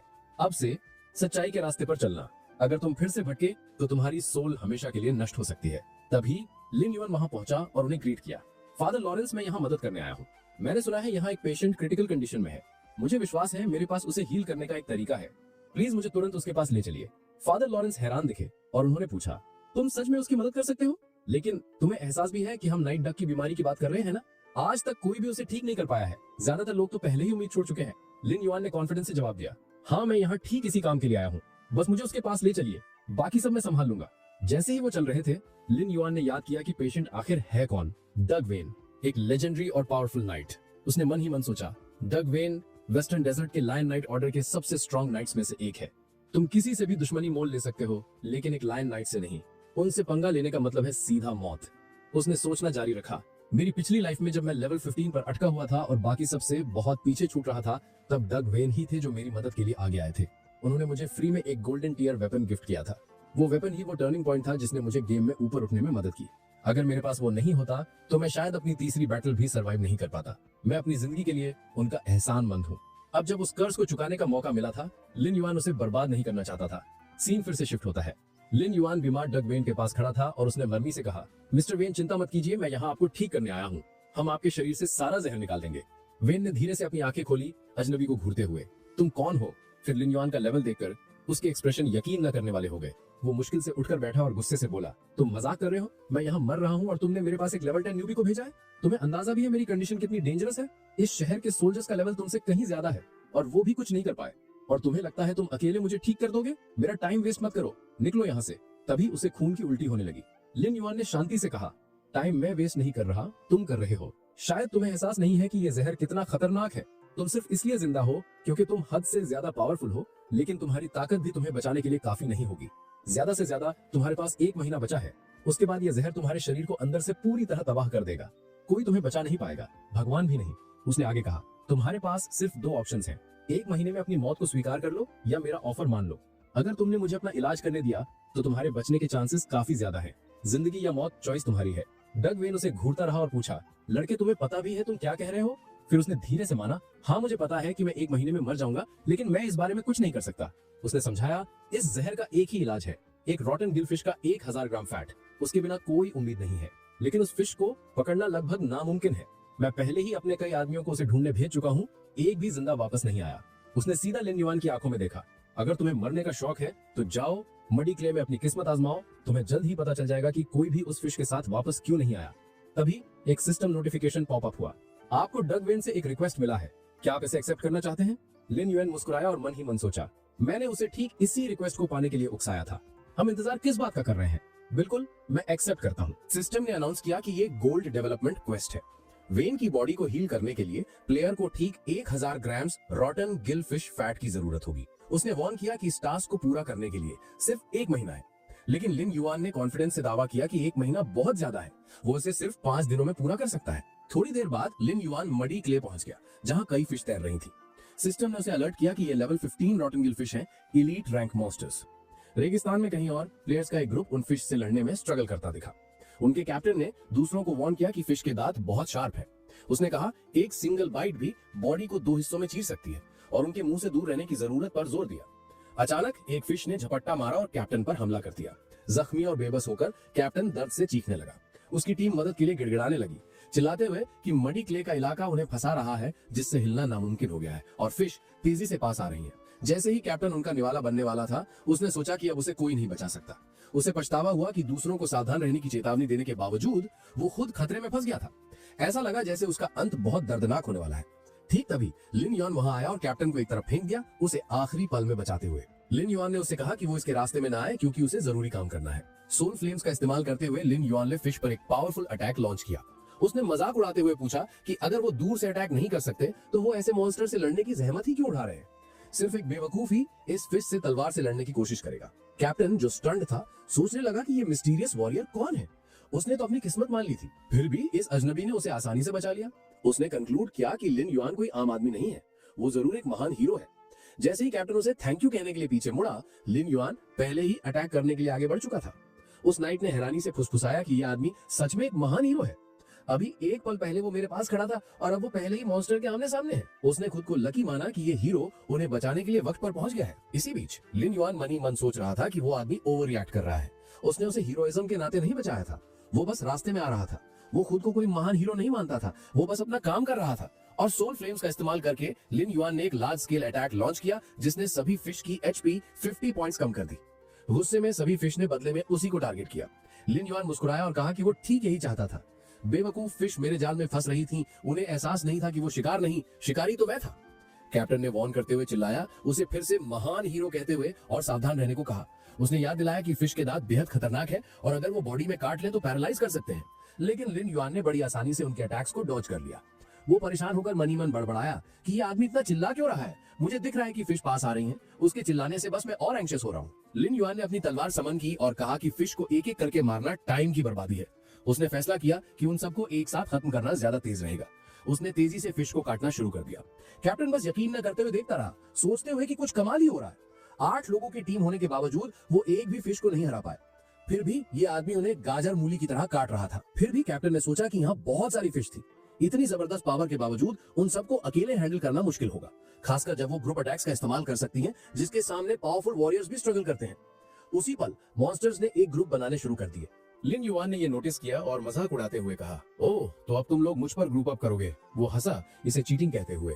लेकिन अगर उन्हें टीम बैटल ही चाहिए थी तो उसके पास भी एक टीम थी। फिर उसने जायंट वुल्फ को समन किया, कहते हुए कि अब उन्हें सबक सिखाने का वक्त आ गया है। उसने वुल्फ को अपनी स्किल इस्तेमाल करने का कमांड दिया, हाउल ऑफ द हंग्री। जैसे ही वुल्फ ने हाउल करना शुरू किया, आसपास की फिश पैरालाइज होने लगी। लिन युआन ने ऐलान किया कि अब उन्हें खत्म करने का वक्त आ गया है, लेकिन पहले मुझे एक मास्क पहनना होगा। उसके बिना ज्यादा पास जाना खतरनाक होगा, क्योंकि फिश टॉक्सिक गैस छोड़ती हैं। सिस्टम ने कंफर्म किया कि मास्क एक्टिवेट हो रहा है जब तक उसने इसे पहना है। कोई भी टॉक्सिक गैस उसे नुकसान नहीं पहुंचा सकती, लेकिन मास्क सिर्फ एक बार इस्तेमाल किया जा सकता है। मास्क पहनकर लिन युआन फिर से लड़ाई में कूद पड़ा, फिश के वाइटल पॉइंट्स को टारगेट करते हुए और उन्हें तेजी से मारते हुए। उसने कहा कि अब सब कुछ बहुत आसान हो गया है और फिश उसके सामने बिल्कुल लाचार थी। कुछ ही पलों में ज्यादातर फिश मर चुकी थी। उनमें से एक ने भागने की कोशिश की। उसे भागते देखकर लिन युआन ने कहा कि उसकी स्पीड भागने के लिए बहुत कम है, अगर ये तेज होती तो शायद बच जाती, लेकिन अब अपनी इस खराब स्पीड की वजह से इसकी मौत पक्की है। इसी के साथ उसने अपनी तलवार फेंकी और उसे तुरंत खत्म कर दिया। पास खड़े देखने वाले लोग स्टन्ड रह गए। वो सवाल कर रहे थे कि आखिर ये पावरफुल प्लेयर है कौन।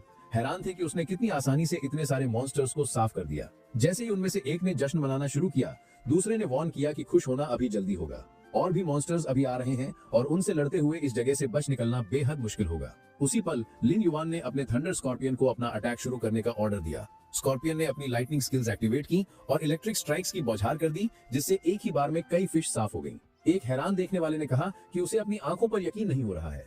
उसने इस सब की बिल्कुल उम्मीद नहीं की थी। फिश और ह्यूमन प्लेयर्स के बीच लेवल गैप बहुत बड़ा था। कोई भी नॉर्मल इंसान उन्हें इतनी आसानी से नहीं मार सकता था। जब लिन युआन उनके पास पहुंचा तो उसने पूछा कि उनसे किसने कहा कि उसका इरादा इन सारे मॉन्स्टर से लड़ने का है। उसने एक्सप्लेन किया कि वो जानता था कि उन सबको हराने में बहुत ज्यादा टाइम लगेगा और वो इतना बेवकूफ नहीं था कि उतना टाइम वेस्ट करे। उसने उनसे कहा कि वो बस 5 मिनट में समझ जाएंगे कि उसका असली प्लान क्या है। तभी एक दूसरे टीम मेंबर ने एक चीज की तरफ इशारा किया। उसने नोटिस किया था कि थंडर स्कॉर्पियन के सारे अटैक्स सीधे फीमेल फिश के पेट पर लग रहे थे। उसने बाकियों को याद दिलाया कि फीमेल फिश अपने पेट के अंदर कुछ रखती हैं जो एक बार रिलीज होने पर मेल फिश को बर्सर्क कर देता है। अब जब इतनी सारी फीमेल फिश मारी गई थी और उनका एसिडिक कंटेंट फैल गया था, मेल फिश ने अपना सारा कंट्रोल खो दिया था। उन्होंने बिना समझे कि क्या हो रहा है हर दिखने वाली चीज पर हमला करना शुरू कर दिया था, यहाँ तक कि अपने खुद के साथियों पर भी। लिन युआन ने मन ही मन सोचा कि फीमेल फिश अपने पेट में अंडे रखती हैं और उन अंडों में पावर ऑफ ग्लॉटनी होती है। जब अंडे रिलीज होते हैं तो सारे मेल फिश उन्हें प्रोटेक्ट करने की एक ही इंस्टिंक्ट से चलने लगते हैं। ये इंस्टिंक्ट बाकी सारे लॉजिक पर हावी हो जाती है, जिससे वो बिना सोचे समझे हमला करने लगते हैं, चाहे वो इंसान हो, मॉन्स्टर हो या फिर कोई दूसरी फिश ही क्यों ना हो। उसने अपने ख्यालों में एक्सप्लेन किया कि उसने अंडों को बेट की तरह इस्तेमाल करके इस बिहेवियर का अंदाजा पहले ही लगा लिया था। उसने फिश को आपस में ही लड़वाने में सफलता हासिल कर ली थी। उनकी भारी संख्या ने उन्हें 1-on-1 हराना लगभग नामुमकिन बना दिया था, लेकिन क्लेवर प्लानिंग से उसने बाजी पलट दी थी। अचानक एक विशाल फीमेल फिश ने लिन युआन की तरफ चार्ज किया। बाकी लोग पैनिक में चिल्लाए, उसे सावधान रहने की चेतावनी देते हुए। वो फिश खासकर उसकी वजह से बहुत गुस्से में लग रही थी और वो बाकियों से काफी बड़ी थी। लिन युआन ने शांति से कहा कि वो उसके बाहर आने का ही इंतजार कर रहा था। अब जब वो कीचड़ से बाहर आ गई है, आखिरकार उसके पास एक लायक टारगेट था। उसने अपने घोस्ट वुल्फ को उस पर हमला करने के लिए भेजा, ये बताते हुए कि उसने पहले ही उसे मारने के लिए 6 वुल्व्स भेजे थे, लेकिन वो फिर भी उनके हमले से बच निकली थी। ये अच्छी बात थी कि वो जमीन के ऊपर आ गई थी। अगर वो नीचे ही रहती तो शायद वुल्व्स उसे कभी नहीं रोक पाते। ये वैसा ही ओपोनेंट था जिसका वो इंतजार कर रहा था, कोई स्ट्रॉन्ग और चैलेंजिंग। आखिरकार लिन युआन ने उस विशाल फीमेल फिश को 2 टुकड़ों में काट दिया और उसके शरीर से सारे अंडे सुरक्षित साथ निकाल लिए। ये देखकर दूसरे प्लेयर्स ने कंफ्यूजन में पूछा कि उसका अगला प्लान क्या है। लिन युआन ने उन्हें वार्न किया कि वो जिस रॉक के पीछे छिपे हैं वहां से हट जाएं और उसके पीछे वाले बड़े बोल्डर के पास जाकर छिप जाएं। उसने उन्हें बताया कि वो कुछ बेहद खतरनाक करने वाला है। जैसे ही वो पीछे हटे, जायंट वुल्फ ने सारे जमा किए गए अंडे एक क्लिफ के ऊपर रख दिए और एक जोर की दहाड़ मारी, जिससे आसपास की सभी मेल फिश का ध्यान उस तरफ चला गया। जिस पर उनका ध्यान भटका, उन्होंने पूरा कंट्रोल खो दिया और क्लिफ की तरफ चार्ज कर दिया। लिन युआन ने मन ही मन सोचा कि सब कुछ बिल्कुल वैसा ही हो रहा है जैसा उसने प्लान किया था। फिश बिना सोचे समझे अंडों की तरफ भाग रही थी और एक बार जब वो सब खुले में आ जाएंगी, उन्हें खत्म करना बहुत आसान हो जाएगा। पीछे खड़े प्लेयर्स में से एक को आखिरकार स्ट्रेटजी समझ आ गई। उसे एहसास हुआ कि लिन युआन ने फीमेल फिश के अंडों का इस्तेमाल सभी मेल फिश को क्लिफ की तरफ लालच देने के लिए किया था। अब जब वो एक जगह इकट्ठे हो गए थे, उन्हें एक साथ ही खत्म किया जा सकता था। उसने उस ग्रेट लॉर्ड की तारीफ की, उसे न सिर्फ एक ब्रिलियंट फाइटर बल्कि एक स्ट्रेटेजिक जीनियस भी कहा। लिन युआन ने एहसान किया कि अब जब मेल फिश खुले में आ चुकी है, उसे डायरेक्टली इन्वॉल्व होने की भी जरूरत नहीं है। उसने कोबोल्ड्स को अटैक करने और उन्हें खत्म करने का ऑर्डर दिया। फिर हमने देखा कि कोबोल्ड्स तेजी से जमीन पर पड़ी फिश को मार रहे हैं। एक शॉक्ड लाइट ने इशारा किया कि फिश ने अभी तक हार नहीं मानी है। वो बदले के आखिरी एक्ट के तौर पर अपने शरीर के अंदर से जहर छोड़ रही थी। लिन युआन ने एक्सप्लेन किया कि ठीक इसीलिए उसने सबको दूर रहने को कहा था। हवा पहले ही जहर से कॉन्टेमिनेट हो चुकी थी और अब मेल फिश और भी ज्यादा जहर छोड़ रही थी। माहौल टॉक्सिक और इंसानों के लिए बेहद खतरनाक हो गया था। उसने वार्न किया कि अगर उनमें से कोई गलती से भी फिश के 5 मीटर रेडियस के अंदर आ गया तो वो जरूर न जरूर अफेक्ट होंगे। सबसे इंटरेस्टिंग बात, लिन युआन ने नोट की कि फिश का नीला जहर इतना खतरनाक था कि वो खुद भी उससे पूरी तरह इम्यून नहीं थी। जो जहर उन्होंने दूसरों को मारने के लिए छोड़ा था, आखिर में वही उन्हें भी मार डालेगा। राहत से भरे बचे हुए प्लेयर्स खुशी से झूम उठे। अभी थोड़ी देर पहले उन्हें लगा था कि उनके बचने का कोई चांस नहीं है, लेकिन उस ग्रेट लॉर्ड का शुक्रिया कि वो सब अभी भी जिंदा थे। एरिया की हर एक फिश पूरी तरह से खत्म हो चुकी थी। जैसे ही लिन युआन आगे बढ़ता रहा, वो मन ही मन बड़बड़ाया कि उसका इस जगह पर अब सिर्फ एक ही काम बचा है, अपना क्वेस्ट पूरा करना और लूट इकट्ठा करना। उसने ये भी सोचा कि अब अपना मास्क उतारने का टाइम आ गया है, क्योंकि इसने इसकी काफी मदद कर दी थी।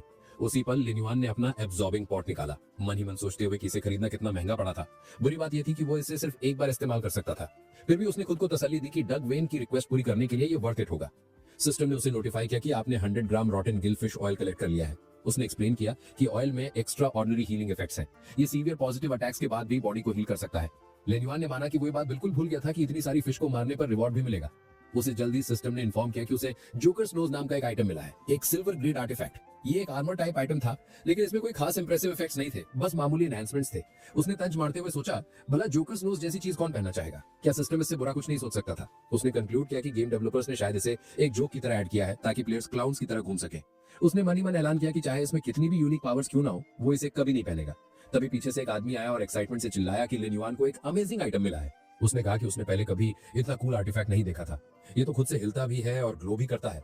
उसने जिद की कि इसे पहनकर लिन युआन इनक्रेडिबल लगेगा। शॉक होकर लिन युआन ने पूछा, क्या उसे ये सच में पसंद है? उस आदमी ने खुशी से हाँ कहा और उसे एक यूनिक आइटम बताया। उसने खरीदने का ऑफर दिया, कहते हुए कि वो कोई भी कीमत देगा, पैसा उसके लिए कोई मायने नहीं रखता है। उसी वक्त उस आदमी के टीममेट्स बीच में आए और लिन युआन को समझाया कि वो गलत ना समझे। उनका कैप्टन एक अजीब इंसान है जिसे अजीबोगरीब चीजें पसंद है। खुश होकर लिन युआन ने उसे जोकर्स नोज गिफ्ट करने का ऑफर दिया, कहते हुए कि वो इसे रख सकता है। खुशी से पागल उस आदमी ने बदले में उसे पे करने का ऑफर दिया, लेकिन लिन युआन ने पोलाइटली मना कर दिया। वो आदमी रोने लगा, लिन युआन को एक एंजल कहते हुए जिसने उसकी जान बचाई और उसे इतना शानदार आर्टिफैक्ट दिया, वो भी बिना कुछ मांगे। वो सोचने लगा कि क्या उसे लिन युआन जैसे किसी से दोबारा मिलने का मौका मिलेगा। वहीं उसके टीममेट्स यकीन न करते हुए देख रहे थे, मन ही मन सोचने कि उनका कैप्टन बेवकूफ है। भला एक जोकर बनने के लिए कौन पे करना चाहेगा? अगर हम उसकी जगह होते तो हम इसे कभी एक्सेप्ट नहीं करते। फिर सीन एक चर्च में शिफ्ट हुआ, जहां लिन युआन ने फिश ऑयल को डगवेन के ऊपर डाला। जख्म तेजी से भरने लगे। डगवेन ने शॉक्ड होकर पूछा कि ये कैसे मुमकिन हो सकता है। उसने माना कि उसने कभी उम्मीद नहीं की थी कि लिन युआन वो ऑयल कलेक्ट कर पाएगा, लेकिन उस लड़के ने नामुमकिन को मुमकिन कर दिखाया था। सिस्टम ने अनाउंस किया कि लिन युआन ने सक्सेसफुली डगवेन का क्वेस्ट पूरा कर लिया है और अब उसे रिवॉर्ड के तौर पर एक गोल्ड वेपन मिलेगा, ग्रीन गॉब्लिन ब्लेड। युआन अपनी पिछली लाइफ के बारे में सोचने लगा। यही तलवार उसका पहला गोल्ड वेपन थी। भले ही ये सादा दिखती थी, इसके छिपे हुए फीचर्स एक्स्ट्रा ऑर्डिनरी थे।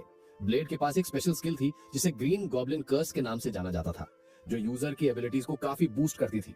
ये न सिर्फ फिजिकल डैमेज देती थी बल्कि सोल पर भी अटैक करती थी। इसका सोल डैमेज खास तौर पर जानलेवा था। लड़ाई जितनी लंबी चलती, इस ब्लेड को इस्तेमाल करते हुए जीतने का चांस उतना ही बढ़ जाता था। उसने याद किया कि कैसे गेम में अपने पिछले स्ट्रगल्स के दौरान इस तलवार ने उसे उस कठोर रेगिस्तान में जिंदा रहने में मदद की थी। असल में इसी ब्लेड का इस्तेमाल करके ही वो पूरे रेगिस्तान का सबसे पावरफुल मेज बन गया था। इतना पावरफुल कि कोई भी उसकी मैजिकल पावर्स का मुकाबला नहीं कर सकता था। ये वही तलवार थी जो डगवेन ने उसे गिफ्ट की थी। आखिरकार लिन युआन को लगा कि उसे डगवेन का कर्ज चुका दिया है। सिस्टम ने उसे फिर से नोटिफाई किया, आपने डगवेन को जरूरी सहायता प्रदान की है। इस शहर में आपकी रेपुटेशन 1000 पॉइंट्स बढ़ गई है और लायन नाइट्स के बीच आपकी रेपुटेशन 500 पॉइंट्स बढ़ गई है। लिन युआन ने सोचा कि रेपुटेशन पॉइंट्स लेवल अप करने में मदद नहीं करते हैं, लेकिन वो उसे शहर के भीतर ज्यादा आजादी से घूमने देते हैं, यहाँ तक कि उन रिस्ट्रिक्टेड एरियाज में भी जहाँ नॉर्मल प्लेयर्स एक्सेस नहीं कर सकते। जब वो ये सब सोच ही रहा था कि एक और सिस्टम पॉपअप सामने आया। उसने क्वेस्ट को बेहतरीन तरीके से पूरा करने के लिए उसकी तारीफ की और बताया कि डगवेन अब उसकी रिस्पेक्ट करता है। डगवेन के साथ उसकी एफिनिटी पॉइंट्स 10 बढ़ गए थे। लिन युआन ने नोट किया कि सब कुछ बिल्कुल वैसा ही हो रहा था जैसा उसकी पिछली लाइफ में हुआ था, सिवाय इन एफिनिटी पॉइंट्स के। ये एक नया डेवलपमेंट था। डगवेन ने फिर उसे बड़े दिल से एड्रेस किया और उसका गहराई से शुक्रिया अदा किया।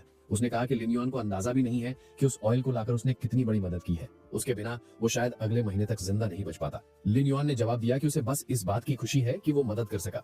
डगवेन ने माना कि उसके पास बदले में देने के लिए कुछ खास नहीं है, लेकिन लिन युआन की इतनी बड़ी मदद की वजह से वो उसे एक जरूरी जानकारी देना चाहता था। लिन युआन ने मन ही मन सोचा कि क्योंकि डगवेन एक एनपीसी है, वो शायद इस दुनिया के बारे में बहुत कुछ जानता होगा। क्योंकि उसने डगवेन का भरोसा जीत लिया था, उसे शायद अब कुछ बहुत वैल्यूएबल पता चलने वाला था। डगवेन ने उसे गंभीरता से चेतावनी दी, अगर तुम रेगिस्तान में कभी क्विंसी नाम के आदमी से मिलो तो तुम्हें हर कीमत पर उससे बचना होगा, चाहे कुछ भी हो जाए, उस आदमी से दूर रहना। हैरान होकर लिन युआन ने पूछा कि क्विंसी असल में उसका टीचर है। उसने पूछा कि डगवेन उसके टीचर के बारे में इस तरह से क्यों बात कर रहा है। डगवेन जो साफ साफ शॉक्ड था, उसने लिन युआन को अपनी बात दोहराने को कहा। जब लिन युआन ने फिर से कंफर्म किया कि क्विंसी ही उसका टीचर है, तो डगवेन ने कहा कि यह नामुमकिन है। उसने दावा किया कि लिन युआन जैसा कोई भी क्विंसी से अपना असली रूप कभी नहीं छिपा पाएगा। भले ही लिन युआन ने अपनी एबिलिटीज को अच्छी तरह छिपा लिया हो, डगवेन ने कॉन्फिडेंस से ऐलान किया कि लिन युआन एक नेक्रोमैंसर है। कंफ्यूज होकर लिन युआन ने पूछा कि डगवेन को ये कैसे पता चला। उसने जिद की कि उसने अपनी पावर्स कभी किसी को रिवील नहीं की हैं और ये पक्का किया है कि उसकी आइडेंटिटी इस दुनिया में अच्छी तरह छिपी रही है, यहाँ तक कि क्विंसी भी इसका पता नहीं लगा पाया। तो डगवेन को ये कैसे पता चला? डगवेन ने एक्सप्लेन किया कि जहर मिलने से पहले वो लायन नाइट्स नाम के एक ग्रुप के लिए काम करता था। लायन नाइट्स को सीधा एम्परर खुद कमांड देते थे और किसी और के पास उन्हें ऑर्डर देने का अधिकार नहीं था। वो देश के लिए कई सीक्रेट मिशन अंजाम देते थे, जिनमें से एक था नेक्रोमैंसर्स को खत्म करना। इस काम में मदद के लिए उन्हें डार्कनेस परसेप्शन नाम की एक स्पेशल स्किल सिखाई गई थी। ये एबिलिटी उन्हें नेक्रोमैंसर्स के अंदर की डार्क ऑरा को डिटेक्ट करने देती थी जब भी कोई पास से गुजरता था। एक नेक्रोमैंसर जितना करीब होता, वो उतनी ही साफ उसकी एनर्जी को महसूस कर सकते थे। डगवेन ने कहा कि क्योंकि लिन युआन हाल ही में उसके बहुत करीब खड़ा था, वो उससे निकलने वाली डार्क एनर्जी को साफ महसूस कर पा रहा था, जिसने ये कंफर्म कर दिया कि लिन युआन एक नेक्रोमैंसर है। तब लिन युआन को कुछ एहसास हुआ। इसका मतलब डगवेन को उसकी सीक्रेट आइडेंटिटी के बारे में कुछ टाइम से पता था। उसने पूछा क्यों, भले ही वो कुछ दिन पहले भी उसके पास था। डगवेन ने तब कुछ भी मेंशन नहीं किया था। मन ही मन सोचते हुए लिन युआन ने माना कि उसने डार्कनेस परसेप्शन के बारे में कभी सुना तक नहीं था। उसे कोई अंदाजा नहीं था कि ऐसी कोई स्किल इस दुनिया में एग्जिस्ट करती है। वो ये जानकर और भी शॉक था कि इस दुनिया में नेक्रोमैंसर्स का शिकार किया जाता है। जहां तक वो जानता था, किसी और क्लास के साथ ऐसा बर्ताव नहीं किया जाता था। अब उसने ठान लिया था कि वो ये पता लगा कर रहेगा कि एक नेक्रोमैंसर होना इतना बड़ा खतरा क्यों माना जाता है। डगवेन ने शांति से जवाब दिया।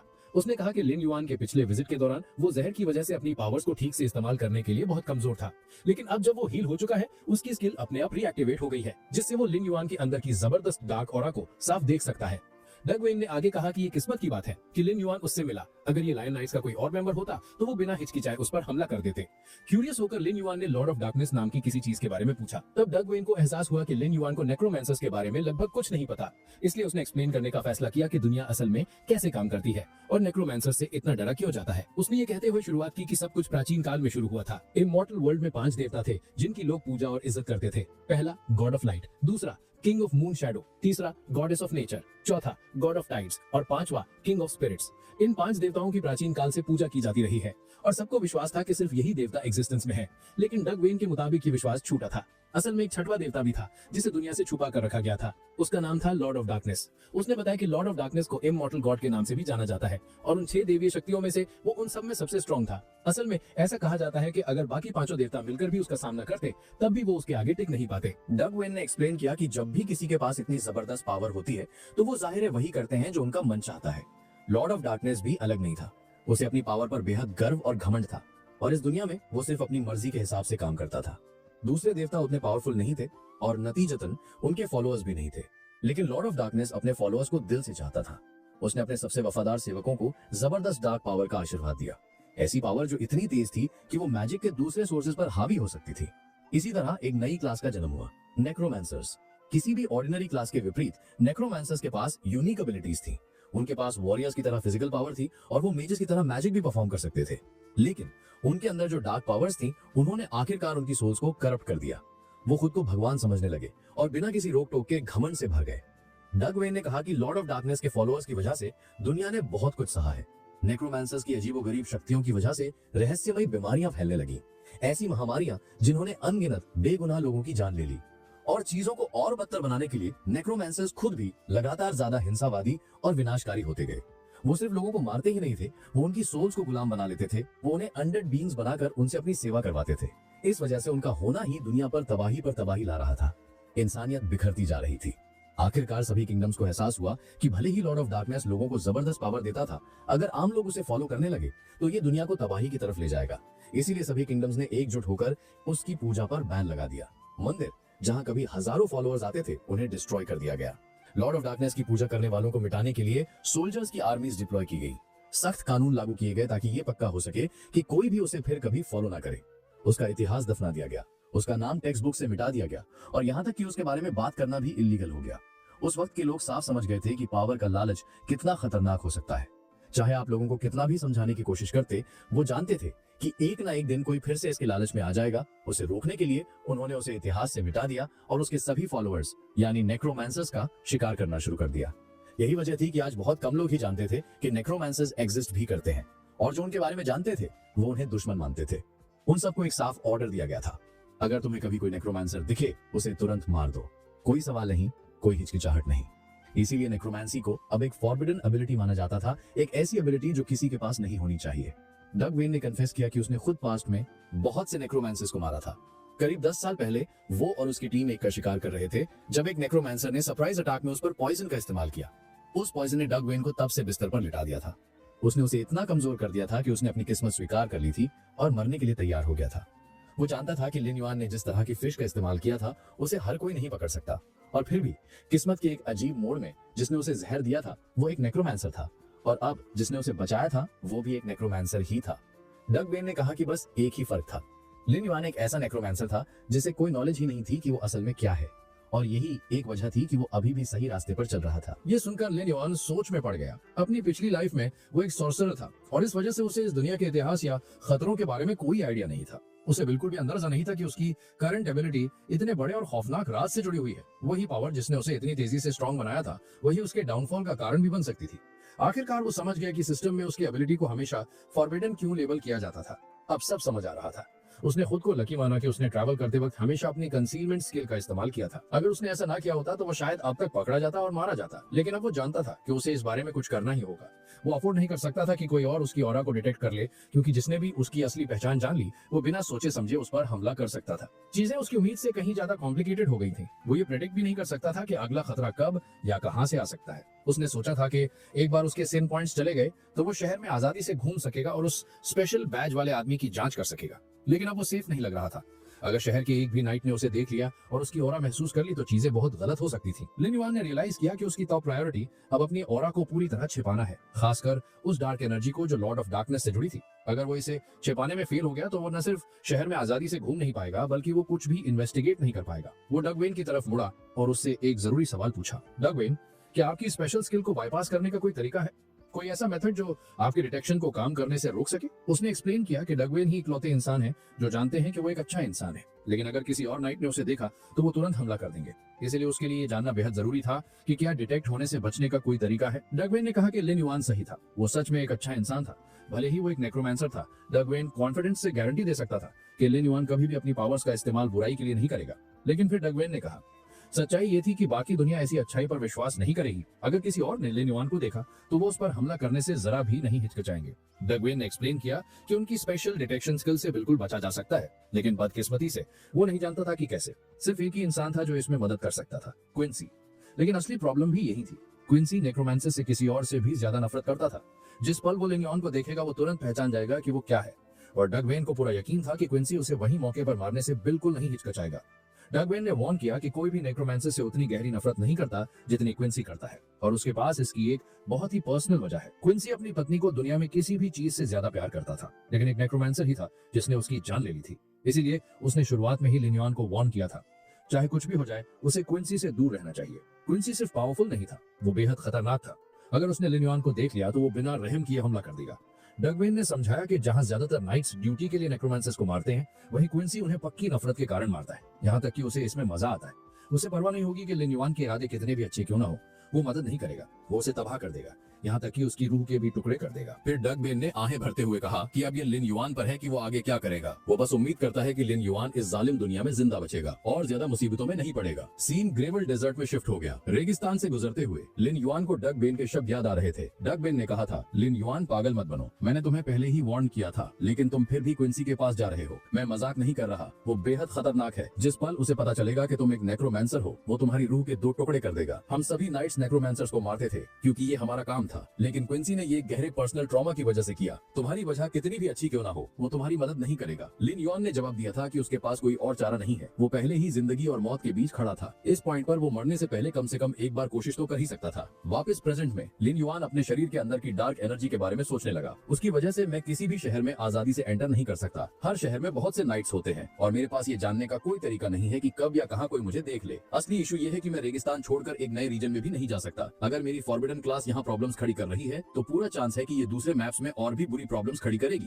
इसीलिए मुझे इस मामले को जल्द से जल्द सुलझाना होगा। मेरे पास वेस्ट करने के लिए बिल्कुल टाइम नहीं है। अगर मैं इन डिस्ट्रैक्शंस पर टाइम वेस्ट करता रहा तो मैं आखिरकार पावरफुल कब बनूंगा। उसे नहीं पता था कि वो मिस्टीरियस बैज वाला आदमी क्या कर रहा है या वो कितना पावरफुल बन चुका है। उसे ये भी नहीं पता था कि उस आदमी ने अपने इविल गॉड कल्ट में कितने नए फॉलोअर्स जोड़ लिए हैं। लेकिन एक बात पक्की थी, अगर लिन युआन ने जल्द ही कुछ नहीं किया तो सब कुछ फिर से तबाह हो जाएगा, बिल्कुल पिछली बार की तरह। जब वो गहरी सोच में डूबा ही था, अचानक किसी ने साइड से उस पर हमला कर दिया। लिन युआन ने तेजी से डॉज किया और चिल्लाया, कौन है वहाँ, सामने आओ। लोगों का एक ग्रुप आगे बढ़ा और उसे घेर लिया। उनमें से एक ने मुस्कुराते हुए कहा कि वो उसे दिनों से ढूंढ रहे थे। उन्होंने मजाक उड़ाया कि रेगिस्तान में उसका पीछा करते करते उनके जूते घिस गए। जब वो बस हार मानने ही वाले थे तब आखिरकार वो उन्हें मिल ही गया। एक दूसरे ने उसे ताना मारा, उसे डरपोक कहते हुए। उसने कहा कि पिछली बार लिन युआन इसलिए बच निकला था क्योंकि उनके पास ज्यादा लोग नहीं थे, लेकिन अब उनका पूरा गिल्ड मौजूद था। उसने घमंड से कहा कि उसके 30 भाई उसके ठीक पीछे खड़े हैं और लिन युआन को चैलेंज किया कि अगर उसमें हिम्मत है तो उन सब से लड़कर दिखाए। पता चला कि ये आदमी कोई और नहीं बल्कि हुआंग और फेहू थे। हुआंग ने ऐलान किया कि आज वो लिन युआन को एक बहुत बुरी मौत देने वाले हैं। उसने कहा कि लिन युआन जल्द ही अपने घुटनों पर बैठकर रहम की भीख मांगेगा। फेहू ने भी बात जोड़ी, उसे याद दिलाते हुए कि लिन युआन ने पिछली बार उन पर हमला करते वक्त जरा भी रहम नहीं दिखाया था। इस बार वो अपना बदला धीरे धीरे लेंगे। उन्होंने कहा कि वो उसे इतना बुरा मारेंगे कि वो अपने घुटनों पर गिर जाएगा, रोता हुआ और माफी की भीख मांगता हुआ। वो मिन्नतें करेगा कि उसकी जिंदगी खत्म कर दो, और सबसे बुरी बात, वो उसे मारेंगे नहीं, वो ये पक्का करेंगे कि लिन युआन को मौत से भी बदतर दर्द झेलना पड़े, कुछ ऐसा जो उसने कभी सोचा भी नहीं होगा। इतना कहते ही फेहू ने फाइट को लाइव स्ट्रीम करना शुरू कर दिया। इसी बीच रियल लाइफ में व्यूअर्स कमेंट कर रहे थे कि लगता है ब्लडस्कार गिल्ड फिर से स्ट्रीम कर रहा है। एक ने कहा कि आज उनके हाथों कोई ना कोई जरूर मारा जाएगा। फिर उन्हें अपने व्यूअर्स को एड्रेस करते हुए दावा किया कि वो अभी देखने वाले हैं कि उसका गिल्ड कैसे बदला लेता है। उसने अनाउंस किया कि वो एक आदमी के 1000 टुकड़े करने वाले हैं। जैसे ही उसने ये कहा, व्यूअर काउंट तेजी से बढ़ने लगा। जो लोग स्ट्रीम देख रहे थे उन्होंने मान लिया कि ब्लडस्कार गिल्ड को बुली करने के लिए कोई नया न्यूबी मिल गया है। 30 गिल्ड मेंबर्स एक ही आदमी पर टूट पड़े थे। बहुतों को लगा कि उस न्यू कमर का कोई चांस नहीं है, चाहे वो कितना भी स्ट्रॉन्ग क्यों ना हो। उन्होंने कहा कि इतने हैंडसम लड़के का ऐसी सिचुएशन में फंसना उसकी बदकिस्मती है। कुछ ने तो ये भी कहा कि इतना गुड लुकिंग लड़का बेवजह ही मरने वाला है। तब लिन युआन ने शांति से जवाब दिया कि हुआंग और फेओ दोनों जो पिछली बार कुत्तों की तरह पिटे थे, उसने सोचा था उन्होंने सबक सीख लिया होगा, लेकिन जाहिर है नहीं सीखा। उसने कहा कि किसी ने सही ही कहा है, लातों के भूत बातों से नहीं मानते। लिन युआन ने कहा कि उस दिन उसने 2 खाली दिमाग वाले बेवकूफों को काटा था और अब उसे 30 और को गिराना पड़ेगा। वो मुस्कुराया कहते हुए कि ये कोई प्रॉब्लम नहीं है, कम से कम आखिरकार उसे एक वार्म अप मिल जाएगा जो उसे काफी टाइम से नहीं मिला था। स्ट्रीम व्यूअर्स लिन युआन के एटीट्यूड से हैरान थे। ये जानते हुए भी कि वो मरने वाला है, वो अभी भी कूल एक्ट कर रहा था और डर का कोई निशान नहीं दिखा रहा था। हुआंग ने अपने आदमियों पर चिल्लाया, पूछते हुए कि वो किसका इंतजार कर रहे हैं, और उन्हें अटैक करने का ऑर्डर दिया। सभी 30 मेंबर्स ने आगे चार्ज करना शुरू कर दिया। वांग ने ऐलान किया कि लिन युआन पर हर दिशा से हमला होगा, बचने का कोई रास्ता नहीं था। तभी सिस्टम ने लिन युआन को इन्फॉर्म किया कि ये अटैकर्स बेवजह हमला कर रहे हैं, जिसका मतलब था कि अगले 15 मिनट तक अगर उसने उन्हें मार भी दिया तो उसे कोई सिन पॉइंट्स नहीं मिलेंगे। वो बिना किसी पेनल्टी के लड़ने के लिए फ्री था। लिन युआन ने कमेंट किया कि 15 मिनट काफी से ज्यादा है, सिर्फ 30 ही नहीं, वो शायद इतने टाइम में 100 दुश्मनों को साफ कर सकता है। इसी के साथ उसने अपनी 100 सोल्जर्स की आर्मी को समन किया, कहते हुए कि उसके वार्म अप का टाइम हो गया है। सोल्जर्स ने तुरंत लड़ना शुरू कर दिया और वो बड़ी आसानी से एनिमी गिल्ड मेंबर्स को हरा रहे थे। वांग ने अपने आदमियों को इंस्ट्रक्ट किया, वॉरियर्स पीछे से हमला करेंगे, टैंक्स आगे बढ़कर सबको प्रोटेक्ट करेंगे, जबकि मेजर्स और आर्चर्स अपने अटैक्स पर फोकस करेंगे। ऑर्डर्स मानते हुए मेजर्स ने अपने अटैक्स लॉन्च किए, जिससे लिन युआन की 100 आर्मी थोड़ी देर के लिए रुक गई। आर्चर्स उनकी एचपी कम करने लगे, जिससे ऐसा लगने लगा कि लिन युआन हार रहा है। व्यूअरशिप गिरने लगी। कुछ व्यूअर्स ने कमेंट किया कि उन्हें लगा था न्यूबी स्पेशल होगा, लेकिन 30 प्लेयर्स के सामने उसका साफ तौर पर कोई चांस नहीं था। सब जानते थे कि समनर्स ज्यादा स्ट्रांग नहीं होते, उनके समन किए गए क्रीचर्स कमजोर होते हैं। लोगों को अपना टाइम वेस्ट करने पर अफसोस हुआ।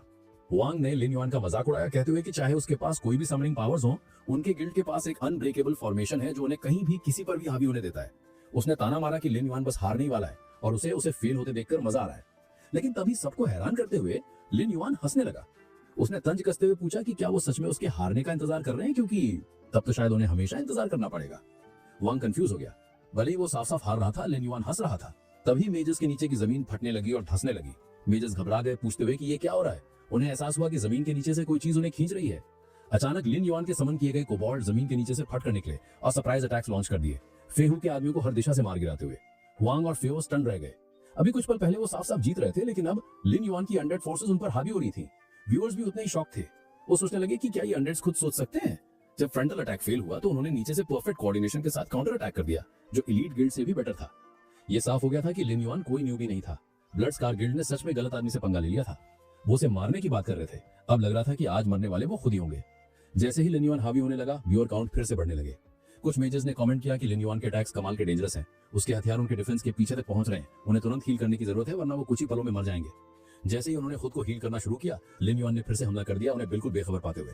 उन्होंने याद दिलाया कि वो वहां किसी पार्टी में नहीं आया है, वो वहां उन्हें मारने आया है। तभी एक इनविजिबल असैसिन ने उस पर चुपके से हमला करने की कोशिश की, लेकिन लिन युआन ने नोटिस कर लिया और इससे पहले कि दुश्मन स्ट्राइक कर पाता, उसने एक जानलेवा काउंटर अटैक लॉन्च किया। जैसे ही दुश्मन परछाइयों से बाहर निकला, उसने कहा, तुम्हें कैसे पता चला कि मैं तुम्हारे पीछे हूँ? लिन युआन ने शांति से जवाब दिया कि सिर्फ एक बेवकूफी रेत में छुपने की कोशिश करेगा और सोचेगा कि वो इनविजिबल है। हर कोई जानता है कि ऐसे टेरेन में स्टेल्थ बेकार है। इसी बीच लड़ाई साफ तौर पर अनडेड्स के पक्ष में जा रही थी। गिल्ड के मेंबर्स पैनिक करने लगे। वो चिल्ला रहे थे कि दुश्मन कितना पावरफुल है, उनकी उम्मीद से कहीं ज्यादा स्ट्रॉन्ग। सारे टैंक्स पहले ही मारे जा चुके थे और अब उनमें से 10 से भी कम लोग खड़े बचे थे। फ्रस्ट्रेट होकर फेहू गुस्से में बोला।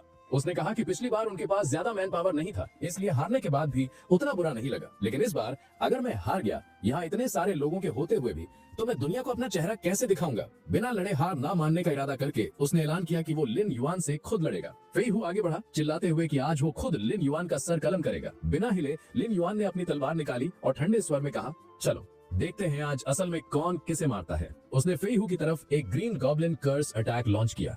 हक्का बक्का होकर फेहू शॉक में चिल्लाया। उसने ऐसा पहले कभी नहीं देखा था। ये किस तरह का अटैक है?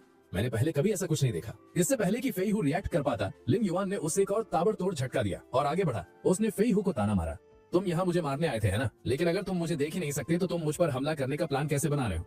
उसने आगे कहा कि वो बचपन से ही पावर रेंजर्स का बहुत बड़ा फैन रहा है और अब वो पावर रेंजर स्टाइल में अपना पहला किल करने के लिए बहुत थ्रिल्ड है। लिन युआन ने 3 से उल्टी गिनती शुरू की, 3, 2, 1 और इसी के साथ उसके अटैक ने एक एक्सप्लोजन ट्रिगर कर दिया। धूल के बैठने के बाद लिन युआन ने अपनी तलवार की तारीफ की, कहते हुए कि इसीलिए उसे ये इतनी पसंद है। ये न सिर्फ दुश्मनों को काटती है बल्कि बाद में उन्हें एक्सप्लोड भी कर देती है। पर्सनली मुझे इसका लुक बहुत पसंद है। लाइव स्ट्रीम की व्यूअरशिप बढ़ गई।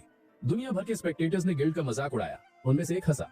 ये वही लोग नहीं थे जो दावा कर रहे थे कि वो इस न्यूबी के 1000 टुकड़े कर देंगे। अब उसे देखो, वही उन सबके चिथड़े उड़ा रहा है। एक दूसरे ने कहा, ये स्ट्रीम इनसेन है, मैंने पहले कभी इतना एपिक कुछ नहीं देखा। वापस बैटलफील्ड पर हुआंग कांप रहा था जब वो अपने साथियों को एक के बाद एक गिरते हुए देख रहा था। उसने कहा कि उसे यकीन नहीं हो रहा कि क्या हो रहा है। उसका पूरा गिल्ड, जिसे उसने इतनी मेहनत से वक्त लगाकर बनाया था, एक सिंगल प्लेयर के हाथों तबाह हो रहा था। वो यकीन न करते हुए बड़बड़ाया, मैं उससे बस कुछ दिन पहले ही मिला था। माना कि वो पावरफुल था, लेकिन इतना पावरफुल नहीं कि हम सबको हरा दे। आखिर इस गेम वर्ल्ड में हो क्या रहा है? एक अकेला इंसान इतना स्ट्रॉन्ग कैसे हो सकता है? फेहू ने कहा कि उसे ऐसा लग ही नहीं रहा कि वो एक प्लेयर से लड़ रहा है। ऐसा लग रहा है जैसे मैं हेल के सबसे स्ट्रॉन्गेस्ट डीमन का सामना कर रहा हूँ। उसे किसी चीज की परवाह नहीं है, वो बस मार रहा है। तभी लिन युआन हुआंग की तरफ मुड़ा, जो तुरंत घबरा गया। उसने अपनी जिंदगी की भीख मांगी, प्लीज मुझे मत मारो, मैं तुम्हें परेशान करने के लिए माफी मांगता हूँ। अब से मेरा गिल्ड और मैं तुम्हारे रास्ते में कभी नहीं आएंगे, प्लीज हमें माफ कर दो, बस इस एक बार के लिए। लेकिन लिन युआन नहीं रुका। वो सीधा हुआंग की तरफ चला और अपनी तलवार उसके सर में घुसा दी। उसने ठंडे स्वर में कहा, तुम्हें दूसरों को डर से कांपते हुए देखना पसंद था, है ना? तुम्हें उन्हें मारने में मजा आता था। तो बताओ अब दूसरी तरफ होकर कैसा लग रहा है? अगर तुम्हें दूसरों को तड़पते देखकर मजा आता था तो तुम्हें इसमें भी मजा आ रहा होगा। और इसी के साथ उसने हुआंग को खत्म कर दिया। लिन युआन ने फिर उसकी तरफ नीचे देखा और बड़बड़ाया, तुम जैसे लोग, बेहतर है कि तुम पावरफुल ना ही बनो, वरना तुम ह्यूमैनिटी के लिए सिर्फ एक खतरा बन जाओगे। जैसे ही उसने एरिया को स्कैन किया, लिन युआन ने एक मक्खी जैसे बॉट को नोटिस किया जो अभी भी पूरे इवेंट को लाइव स्ट्रीम कर रहा था। ओह, मैं तो भूल ही गया था, हमारी एक ऑडियंस भी है। सच कहूं तो मैं मेन अटेंशन का फैन नहीं हूं, मुझे शांति पसंद है। फिर बिना हिचकिचाए उसने उस बॉट को भी डिस्ट्रॉय कर दिया। अब ये जगह आखिरकार बेहतर लग रही है। ये वो शांति है जो मुझे पसंद है।